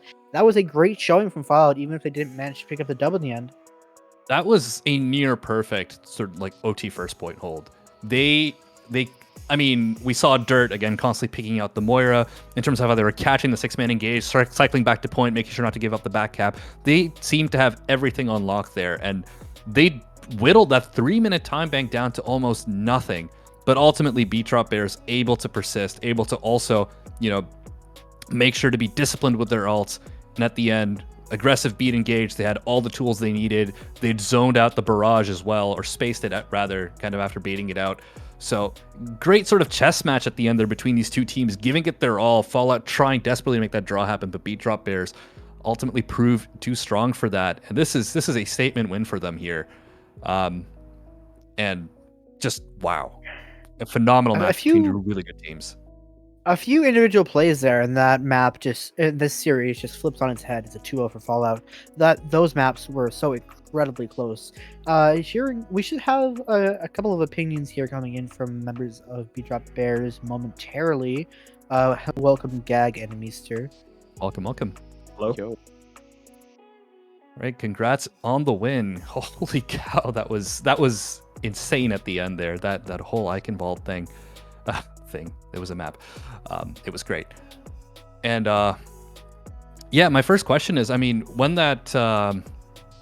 OT began in Eichenwald, you guys had 3 minutes there, and it looked like Fallout really kind of had you guys on the ropes, despite like really strong opening fights. They seemed to be a little bit ahead. What helped you kind of break through in the very end of it?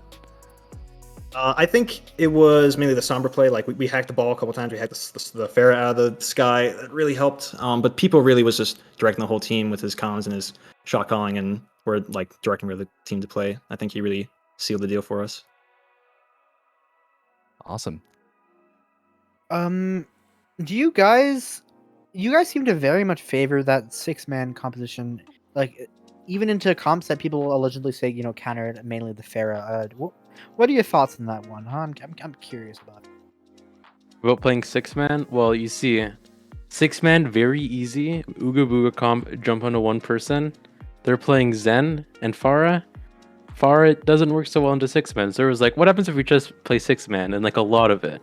So we played 6-man and a lot of it, and then we won. So it worked, but impeccable.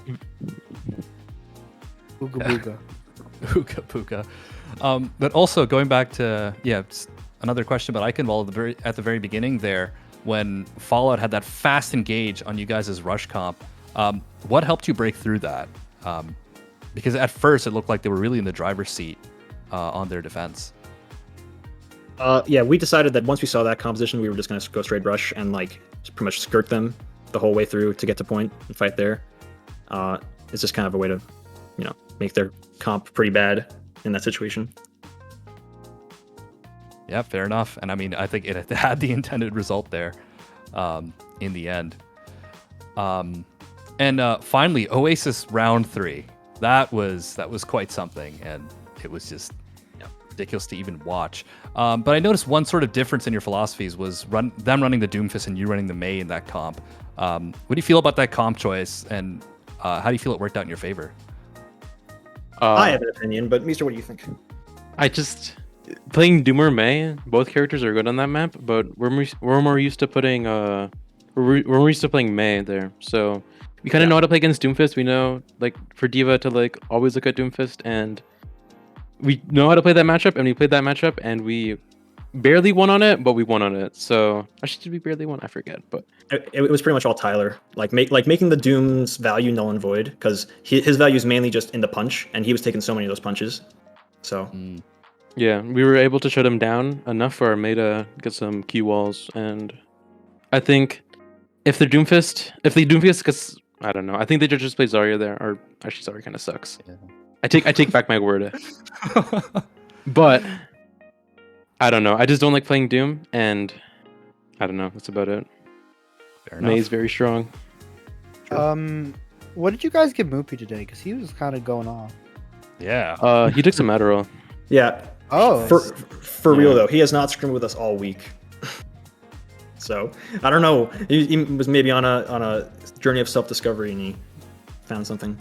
Well, he was like doing a 65-hour work week. So yeah, maybe that too. Yeah, that probably is a contributing factor, but yeah, I think he was just hitting the monk's blend. He was truly hitting the T here. He was making bank and taking Addy on the side. Yeah. Yeah. Yeah, those casting performances today were just kind of terrifying to watch. Really, really good That stuff. guy just kind of walked in and down smashed. Like, he walked in, flashed, right-clicked fearlessly. That man has zero respect. It was really funny. But with that, I think we should be good on interviews here. But you have any closing thoughts? Any of yous in the call really? Yeah. Any thoughts or? I'm just so proud of my team that we ended it on a strong note. It's not over. Well, we're going into playoffs at least, and I think like people's leadership and everyone else, really trusting in him and learning the comps and everything was just a great experience for me, and I'm sure it was a great experience for them too. Awesome, yeah. No, that sort of quick decision making, that leadership was really on display here. You guys were just on the ball about comps, swatches, goodness. Disciplined ults. It was great to watch. So congrats to you guys on the win. Hopefully can keep that momentum moving forward. Yeah, good job today, and hope you do well in the stage, I believe. Unless you're in top 4 now, which I don't think you are. Maybe you are. Is the standings? We are number 5, but if we still have the possibility to move up, so you never know. Yeah, who knows? Yep, because there is 3 more games tomorrow, and I believe all of the top 4 teams are playing. Isn't there 5 games tomorrow? Well, yeah. Yes. Yes. Well, yes. Yeah, no, it's going to be a bloodbath. We've got Summit versus Vengeance, and then Ruination versus Cowabunga right after. So, literally the top 4 teams, as we're seeing them, one after the other. Pretty good. With that, I think we're actually in a pretty good space to just throw it off here and remind you, hey, there's some real good games that are occurring tomorrow. With that, I think we can end this this day of BPL Season 3, Week 5 on a relatively solid closing note. Goodbye. Yeah, we'll see you tomorrow at 4 p.m. 4 p.m. Bye. EST, 1 p.m. PST, 3 p.m. CST. All those good time 2 zones. p.m. MST. It'll happen tomorrow. Time zone. Yes, time. That's a time zone. There's a lot of those out there. There's a lot of those, yeah. Time zone, Terrence. Mind your daylight savings thingy, turn your clock back, all that good stuff. We'll have lots more good Overwatch for you tomorrow, starting once again at 4 p.m. 5 solid A-League matches, back-to-back, one after the other. You won't want to miss it. We'll catch you then.